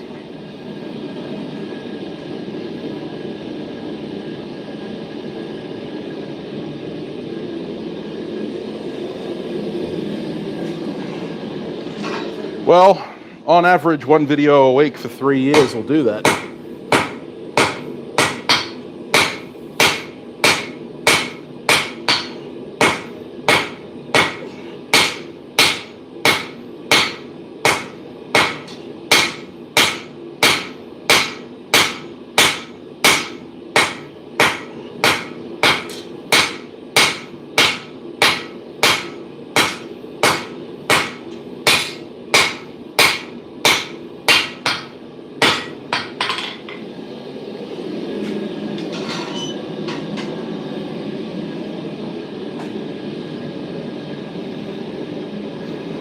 Thank you, Keith.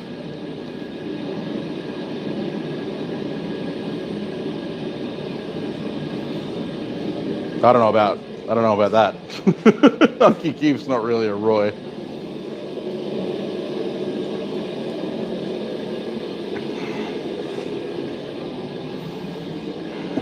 Our closest Roy equivalent would have been Alex back when he used to do a lot of like jewelry making and stuff.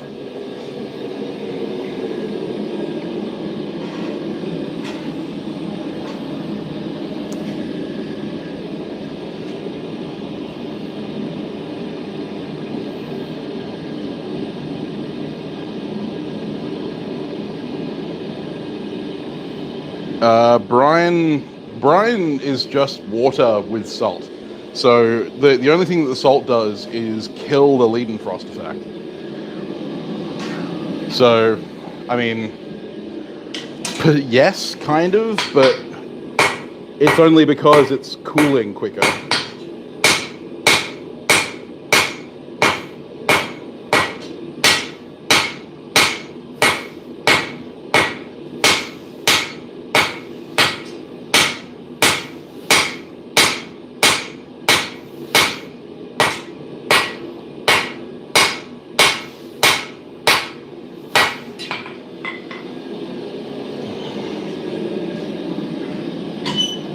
Okay, here's a test for those who watched my videos.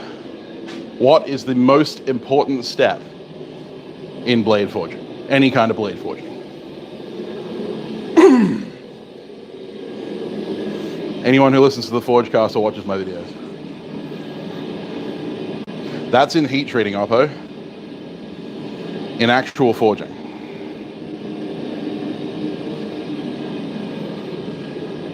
Some people add a surfactant to brine. It's also pointless because the brine doesn't require a surfactant to work. Drinking beer, right?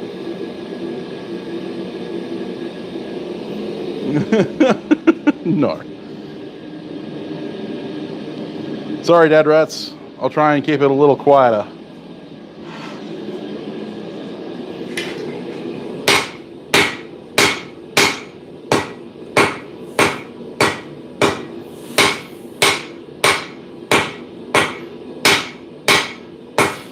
That better?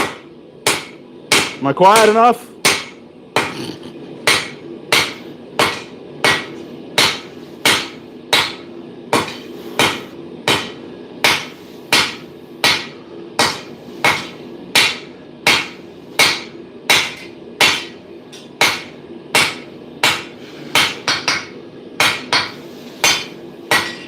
My ODD is showing.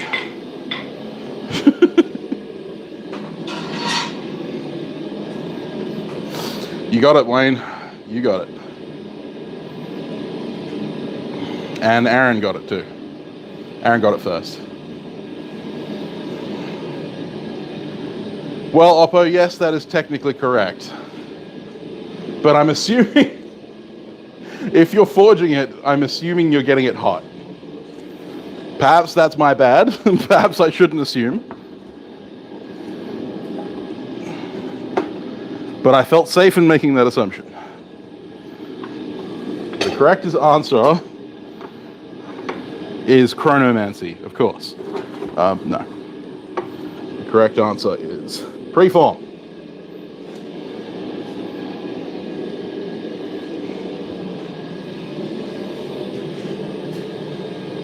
If anyone got that chronomancy reference, I'd be very happy.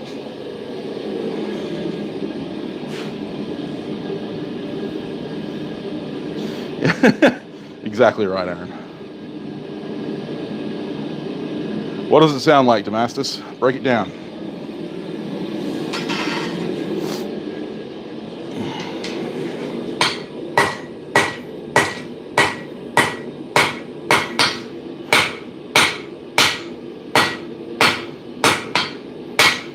Pre, the affix, denoting before. Form, the suffix, denoting shape.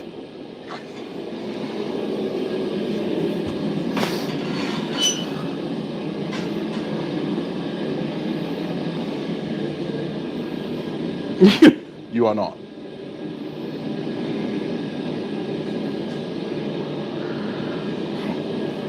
You can cold forge. It's not advisable with steel, but you can.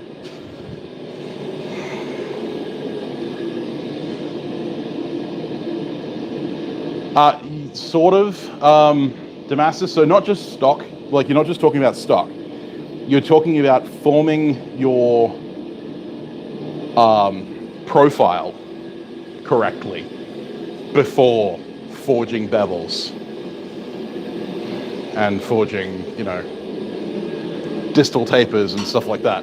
Your preform is incredibly important to maintaining correct geometry in the final product.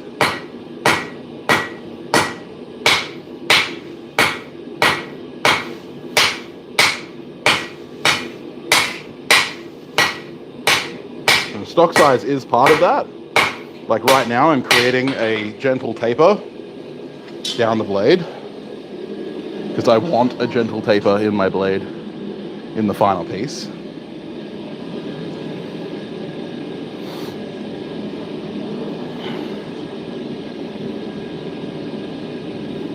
Yes, that's exactly what I'm making, Dad Rats. You can taste this on mine? Yeah. I spent a lot of time cutting that shit. All with an angle grinder and lots of grinding. All with a very worn out 36 grit belt so far. I'm waiting for the 60s that I ordered to come in so that I can do the finishing touches before I go to heat treatment.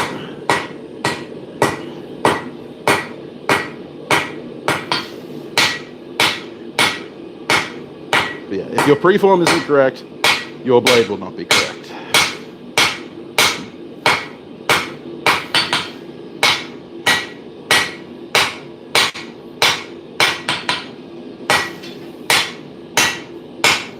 And I see there are no Dimension 20 fans in the audience. That's okay. I'm only a little disappointed.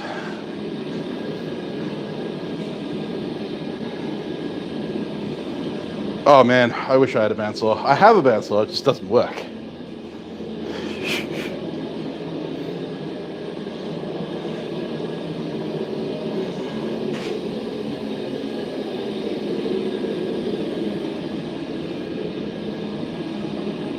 I do like a tapered blade, especially on a blade that's going to be used in blunt combat. A taper is going to help with the flex. All right, Joel, see you, mate. Your bandsaw exploded? Oh, that's not good. You should stop putting explosives in your bandsaw.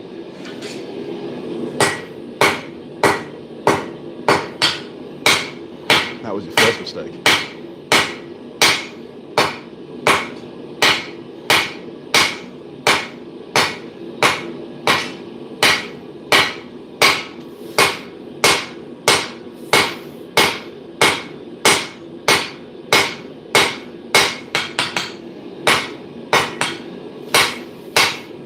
having to remind myself that this is going to be a blunt trainer, so I can't put a point on it.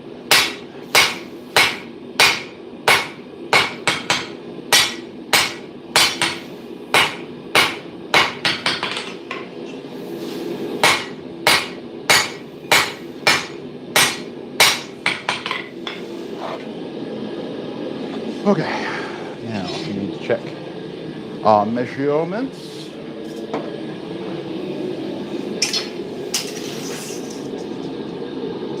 29-inch blade goes to there. Okay. Need to bring the bar out a little bit more. Cool.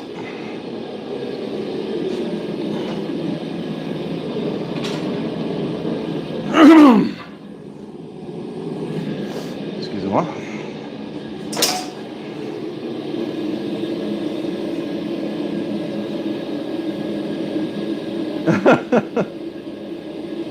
Arrivederci. Arrivederla.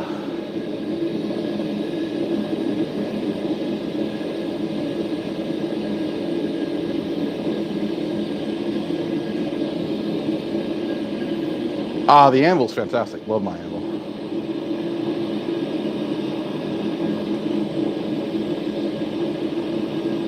Oh, nice. That's pretty cool, Aaron. No, not 49, 29. 29 inches, are they? It's a cutlass, not a rapier.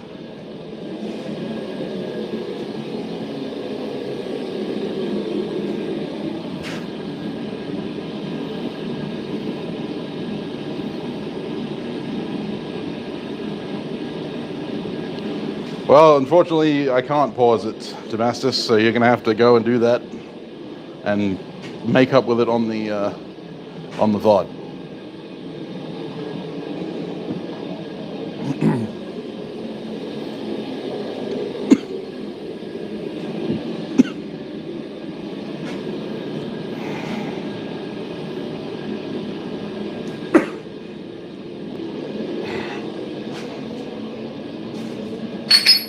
The general intent was passed along.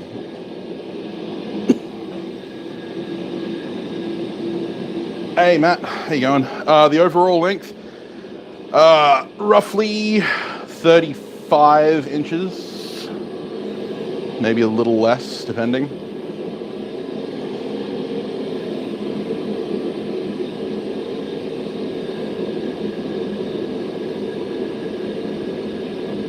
Handle's going to be about 4.5 inches long, plus the bowl guard and pommel. It's not much of a pommel. It's a dome, like a domed washer. But yeah.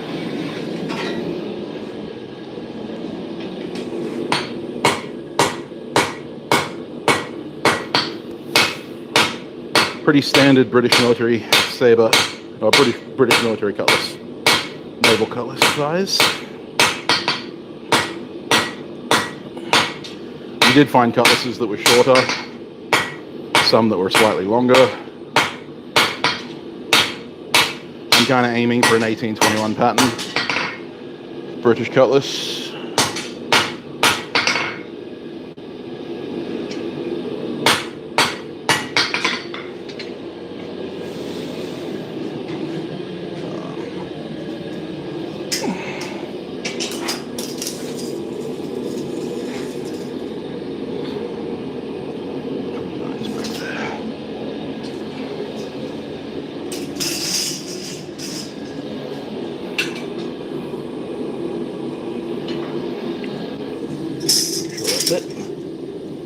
No, that's 30.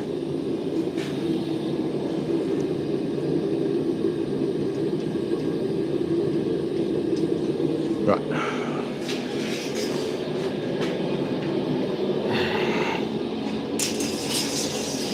Now I'm going to put a little bit more taper in it. Want to taper it away.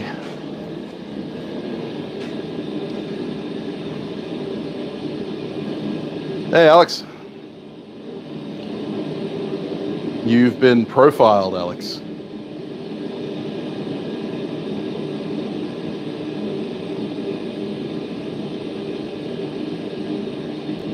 I will be fullering the blade. I'll be grinding it in.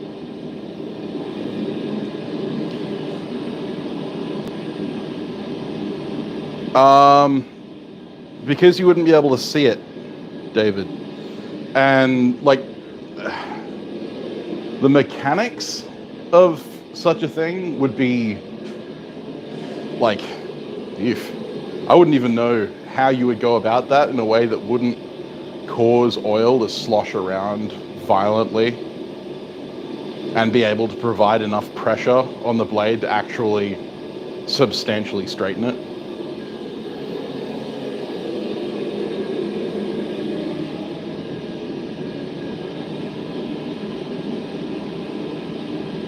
That's exactly right, Crawford.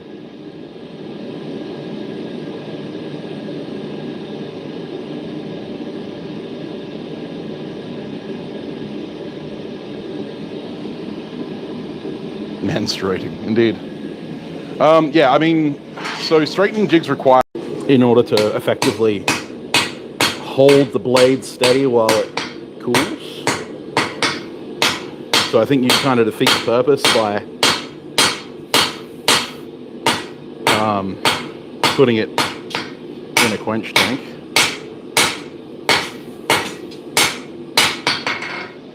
Okay, so this is my base blade. Now we need to work down the blade, tapering as we go.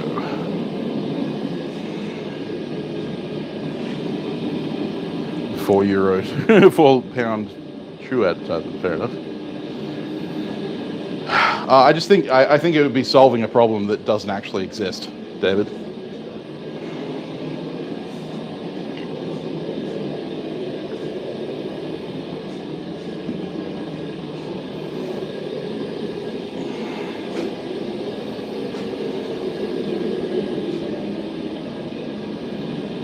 Yes, quenching in blood can be done.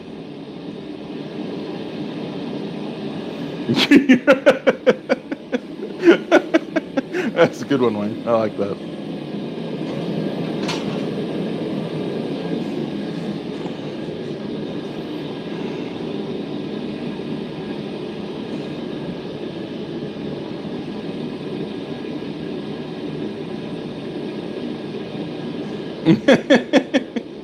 James, that is what Alex lives for. Creating horrible mental images in people.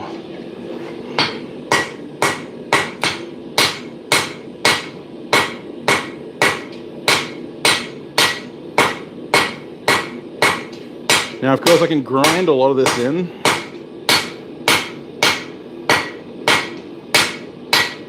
But I like forging stuff.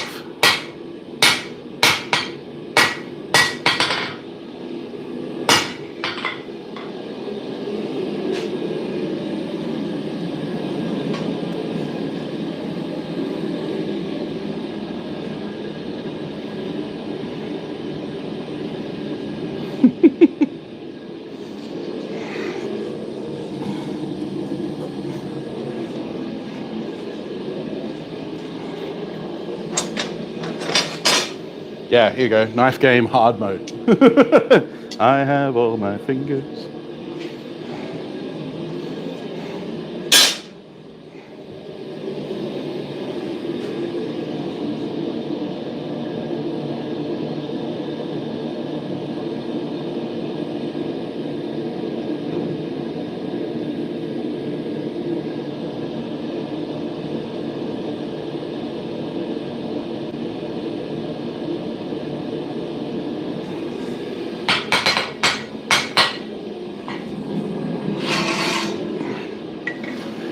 Shave and a haircut.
Exactly, Daniel.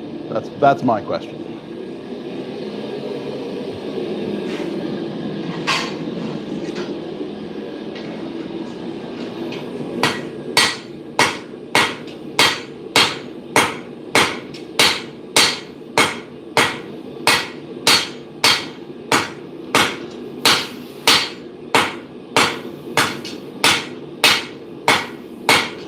Especially because sadly I won't be forging any bevels in this.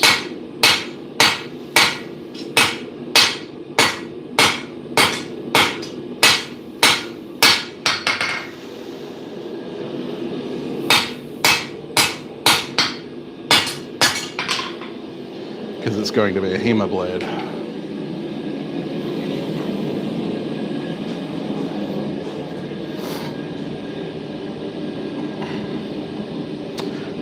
It has to be mostly stock removal, A, because it's going to be, I need to quench it thick, but also because it's going to be a HEMA blade.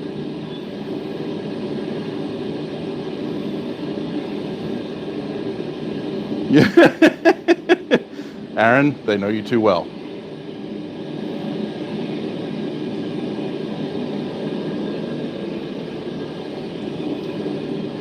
No, not necessarily, Wayne. Hey, Corey. Yes, I'm still alive.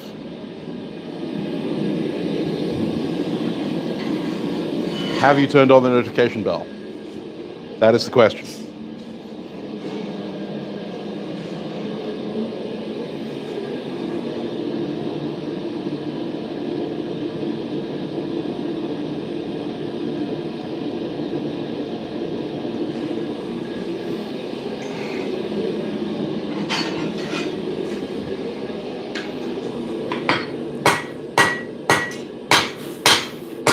Really miffed I didn't have the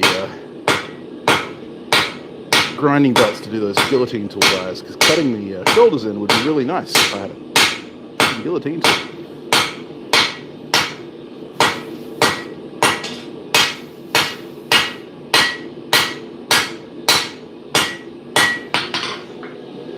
So, we all know what next stream's going to be. Me swearing my head off, making a bowl guard for a Cutlass.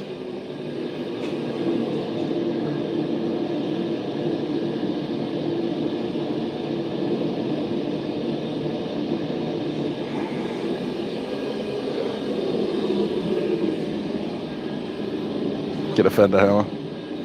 Yes, the dreaded sheet metal work.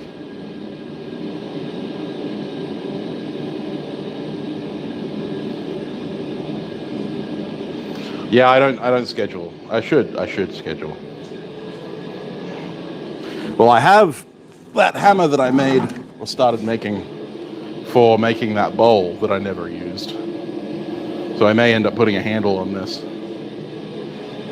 and using it for the bowl guard. The problem I have with making this Cutlass is that if I make this one and it works, then there are people who are going to want a few.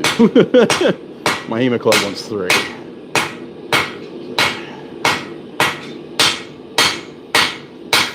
I'm like, I'll make 1, and we'll test it.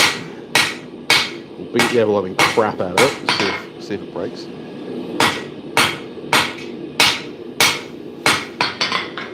And then, provided it doesn't break,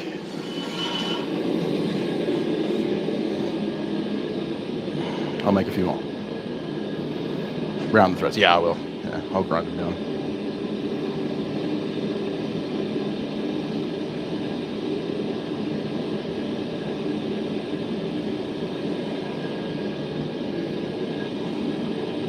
Still in the process of making HEMA falchions.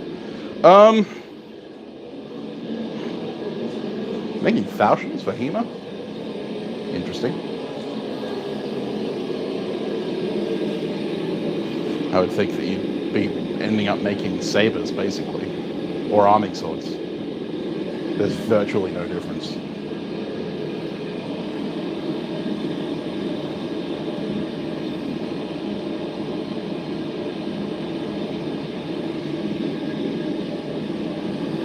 Well, see, the thing is that because they're beater swords, people don't really want to pay a lot of money for them, so there's not actually a lot of money in making cutlasses.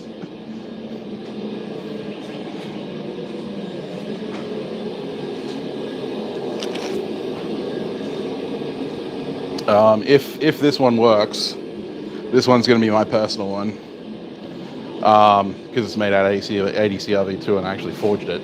The other ones I'm going to stock remove from this Sup 9 that I've got, because I can literally just cut them out of that, no problem.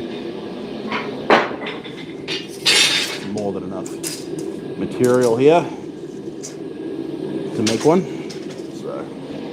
And I could probably make 3 out of a bar. Just angle grind, cut.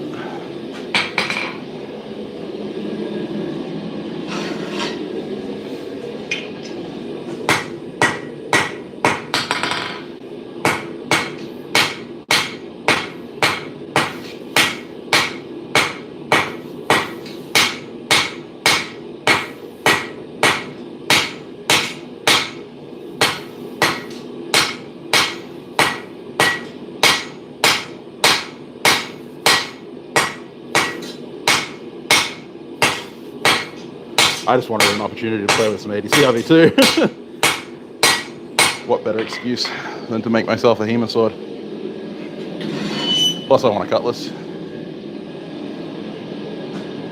Hey Lauren.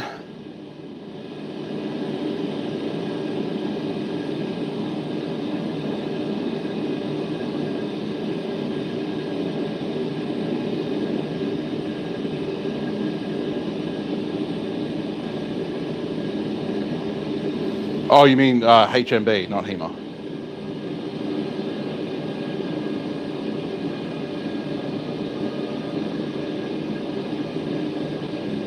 Jeez, Corey, fake fan.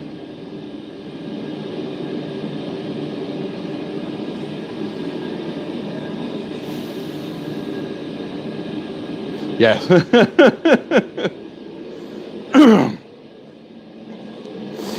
Yeah, you won't find a lot of HEMA clubs allowing falchions, especially not the falchions that you see in HMB. We don't wear that kind of armor.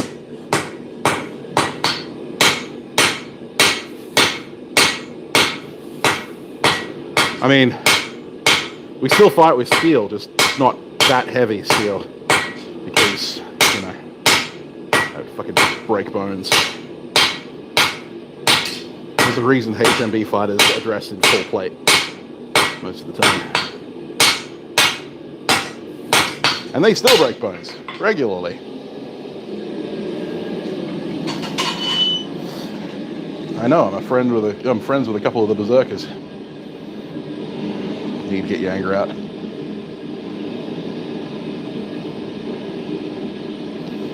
Crucible guys on machetes called falchions. Well, pretty much, yeah. Although falchions tend to be thinner than machetes.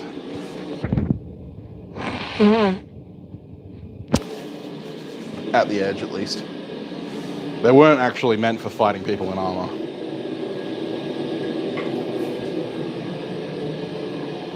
They were meant for soft targets. You can play with the Scottish Claymore. Great sword. That's allowed. Rob's destroyed wrist. Exactly right, yeah. Poor guy. He's actually having to go in for surgery now because it's not getting better. He's pretty sure he's not going to be able to do armoring anymore.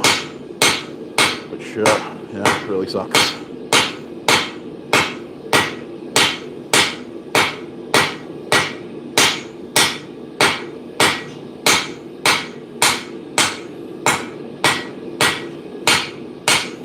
You just laid out the cash for an Anyang hammer.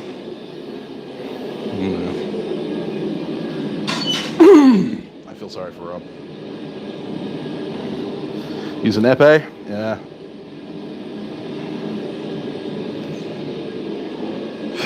See, like epee, saber, and foil are all just like electronic tag these days. It's very little swordsmanship. Provided I hit you 0.25 of a second. Provided I hit you 0.25 of a second before you hit me, I win. In real combat, that's called 2 dead idiots.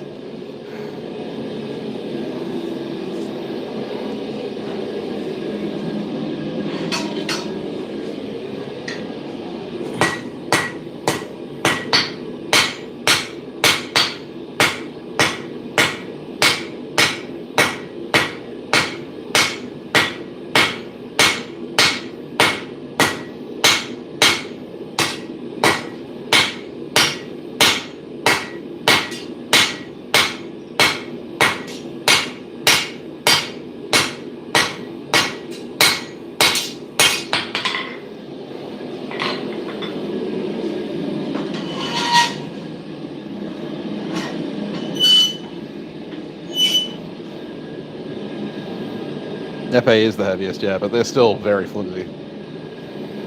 Comparatively. Probably, James, probably. Bigger the weapon, not necessarily the better. Or if you want a good weapon in HEMA, go for a spear. Spears are practically unbeatable. Well, they're not unbeatable, but they're very hard to beat. Foils are deadly without the tip. Because they're so thin.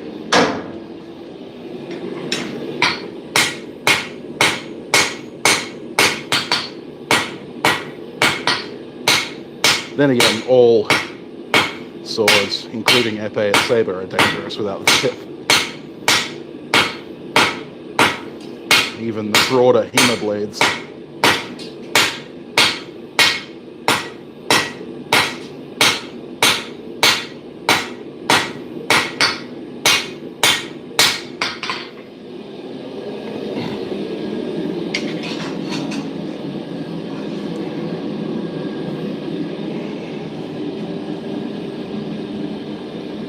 Oof.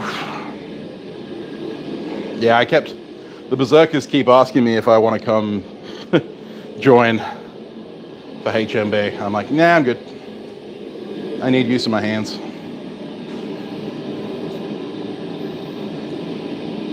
Yep, sharpened stick. Long, sharpened stick. To this day, still a weapon used in combat.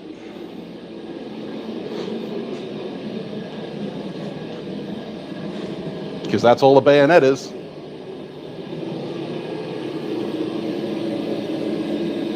Still prefer the katana? Yeah, nah, I'm good. You wanna fight me with a katana versus a spear? I'm good. Cool. I'll take the spear.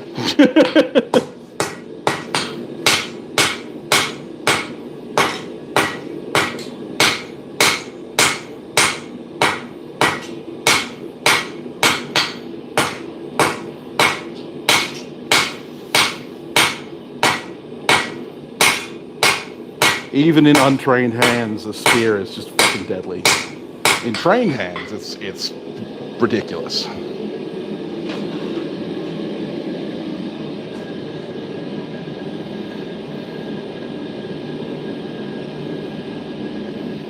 Yeah, Corey.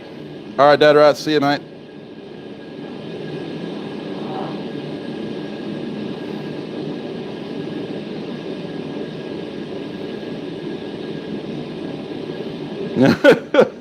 You'll be waiting a while there, Daniel.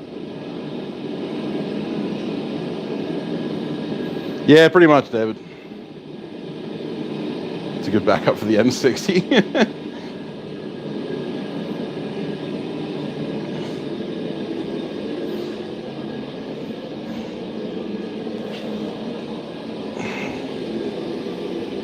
M60 is such a pig, though.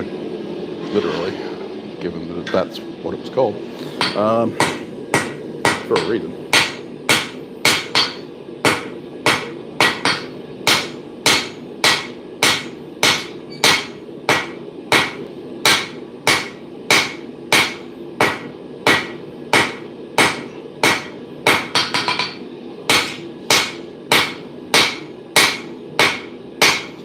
if you're going to talk about like belt feds, I'm going M249 on the FN Mini-Me. Because I don't really need 762. See you, Hunter Soldat. Stay safe, mate. Drive safe. See you, Steve. I mean, well, I wouldn't take an axe to a katana fight. Purely because there's no hand protection. And in the Edo and Kendo, the hand is a very viable target. But if I had to choose a two-handed medieval weapon that wasn't a spear, I'd probably go with a longsword. Because I'm going to get like 10 inches of reach over a standard katana. And I have a crossguard.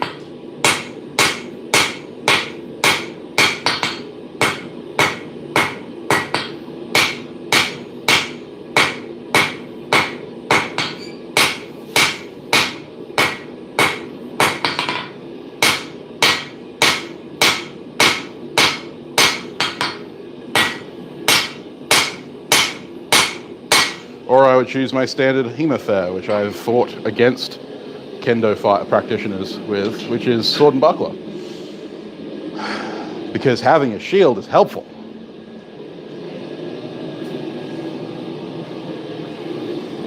And my blade was still longer.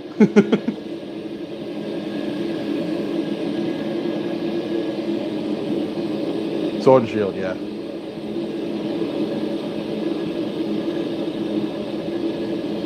Yeah, as like a tool, right? Like if in a like a post-apocalyptic scenario, even a zombie scenario, you wouldn't find me carrying a sword. The closest thing you'd find to me carrying a sword would be a machete. But in Australia, machetes aren't as useful as axes. So you'd more likely find me using an axe, but you wouldn't find me using that axe in hand-to-hand combat. Mainly because I would avoid hand-to-hand combat with zombies in general, because what the fuck are you doing getting that close?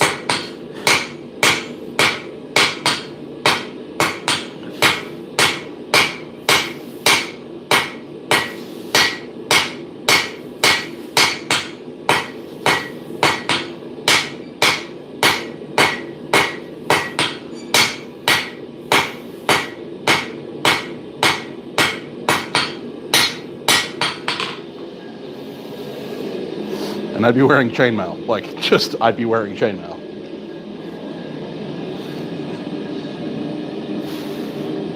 Katana, saber, cutlass, or a bastard sword.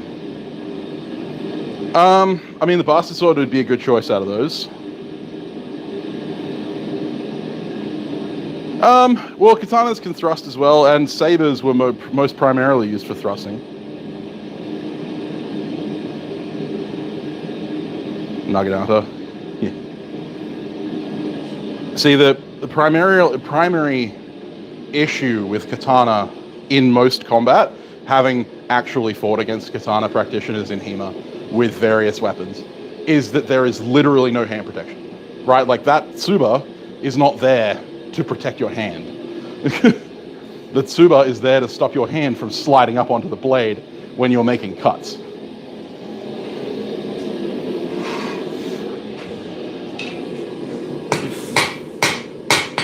Whereas the majority of European swords have crossguards designed to protect your hands.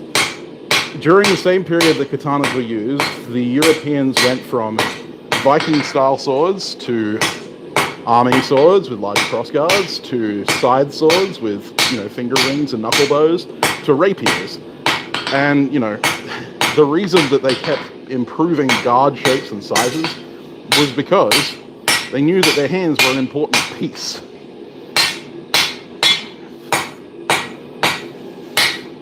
But even the Japanese didn't fight just with the katana. Like, the katana was just a secondary weapon. The majority of samurai were either archers with yumi, bows, or lancers. Or they would use something like a yari, a spear. because they weren't idiots. If you went onto a battlefield as a samurai with nothing but a katana, they would just laugh at you. Because the first thing that's going to happen is you're going to get ridden down by a dude wearing full lamellar armor on a horse with a yari that's like 6 feet long, and he's just going to run you through.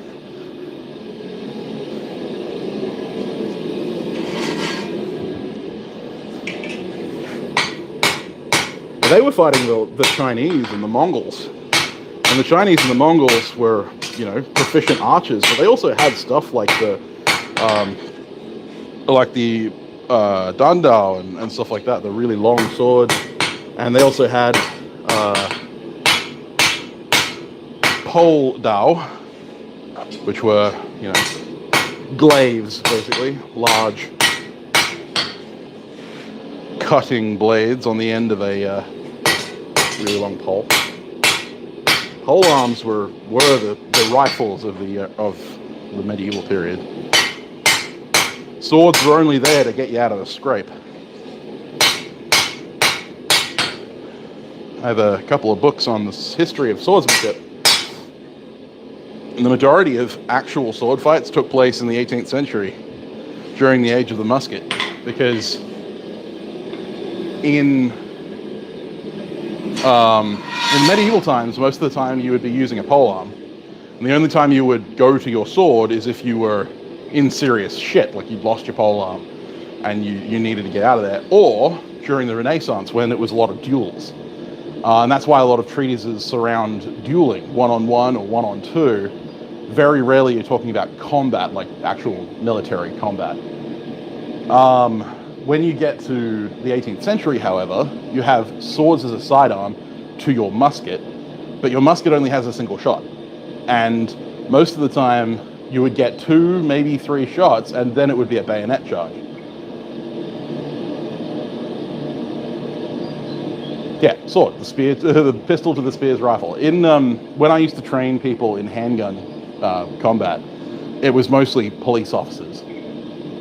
In the military, they train you that your pistol is to get you to your rifle, right? Like if your rifle breaks or if you lose your rifle, your pistol is there to get you to it. Your pistol is useless except to get you to your rifle.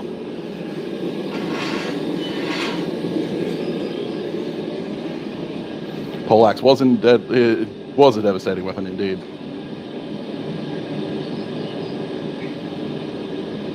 Yeah, recurve bow, fantastic for hunting and that kind of thing. I wouldn't use it as a primary offensive weapon.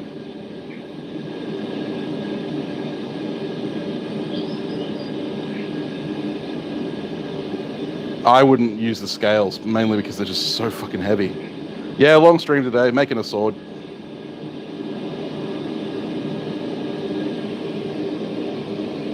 Yeah, and CQB training's great.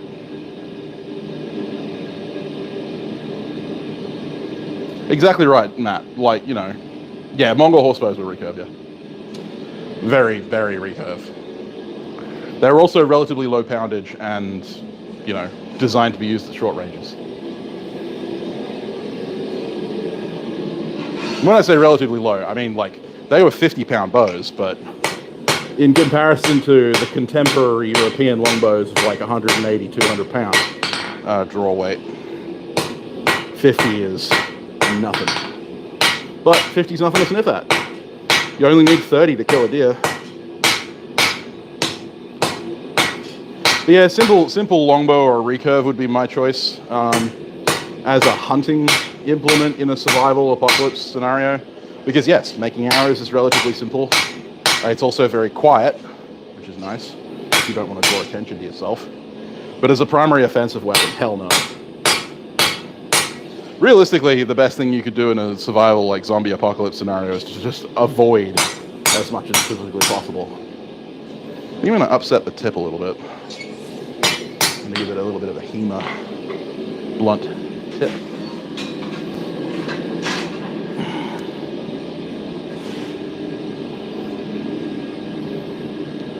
There you go, Aaron. I didn't know that. Yeah.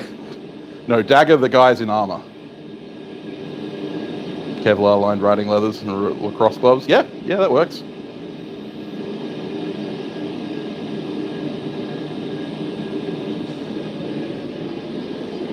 Yeah, well, I mean, 200-pound European longbows were used to fire over 150 meters into opposing enemies, whereas Mongol horsebows were normally used anywhere from like 20 meters and closer when riding at full speed.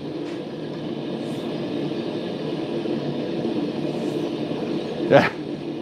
Yeah, well, that's it. And hydrostatic shock. Like, the majority of firearms-related deaths in combat are from rifles because they provide more hydrostatic shock than a pistol, which just provides penetrating damage. Putting holes in people is bad for them, but it's also not necessarily lethal.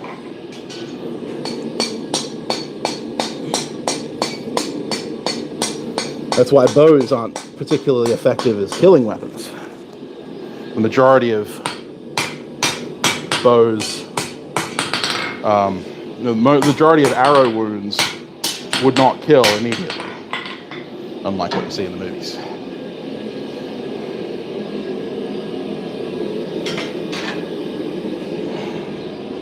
Majority of arrow wounds would leave you festering for weeks with infections.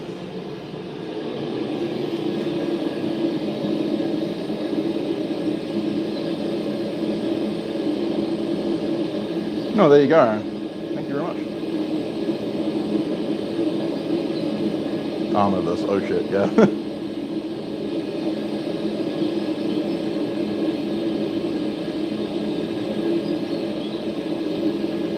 Not necessarily unarmored, but like lightly armored.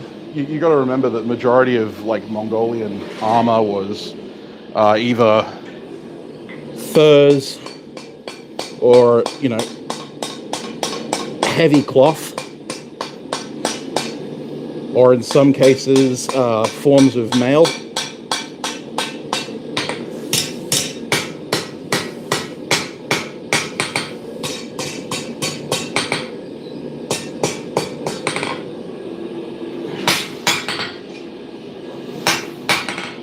I'm going to stick this in the vise and upset it a little.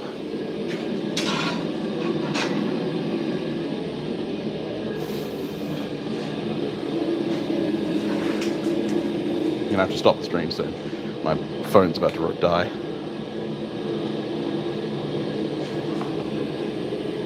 Yes, the bucking ball is incredible and incredibly damaging. My Hema Cutlass will have curve. I haven't even forged in the tang yet. Heavy cloth is incredibly effective armor.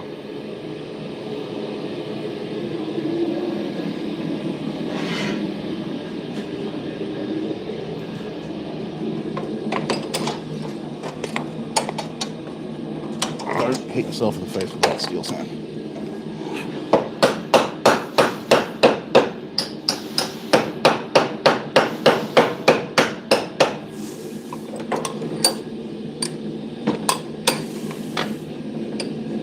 Well, this is very awkward. Oh, that was close.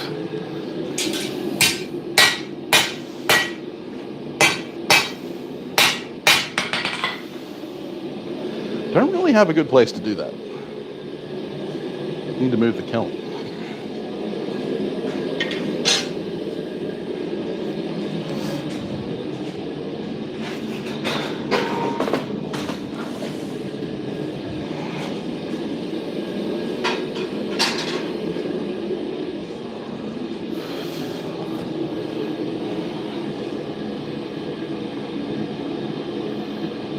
No, that's a bit of a myth, David.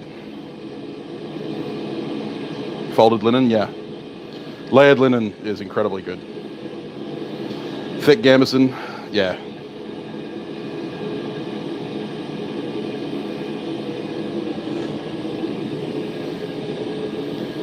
Yeah, that's also a myth.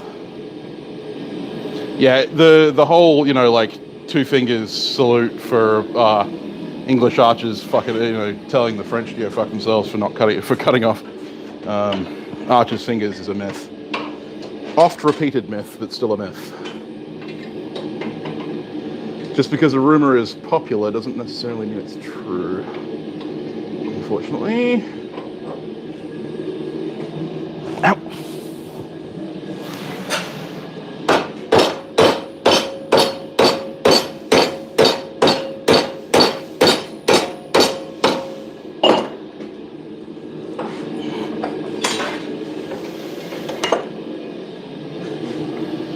Okay.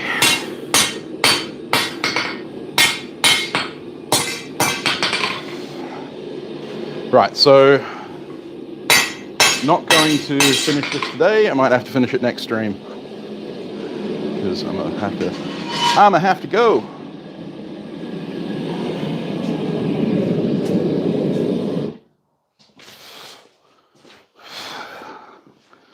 Thank you for hanging with me.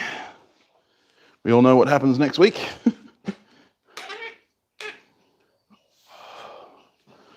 Yes, 3 fingers. Yeah, 3 fingers is the standard draw. Battle of Agincourt, no. But yeah, anyway, so I hope you all have a fantastic day. If you haven't already subscribed, make sure to hit that subscribe button. I will have new content out very soon.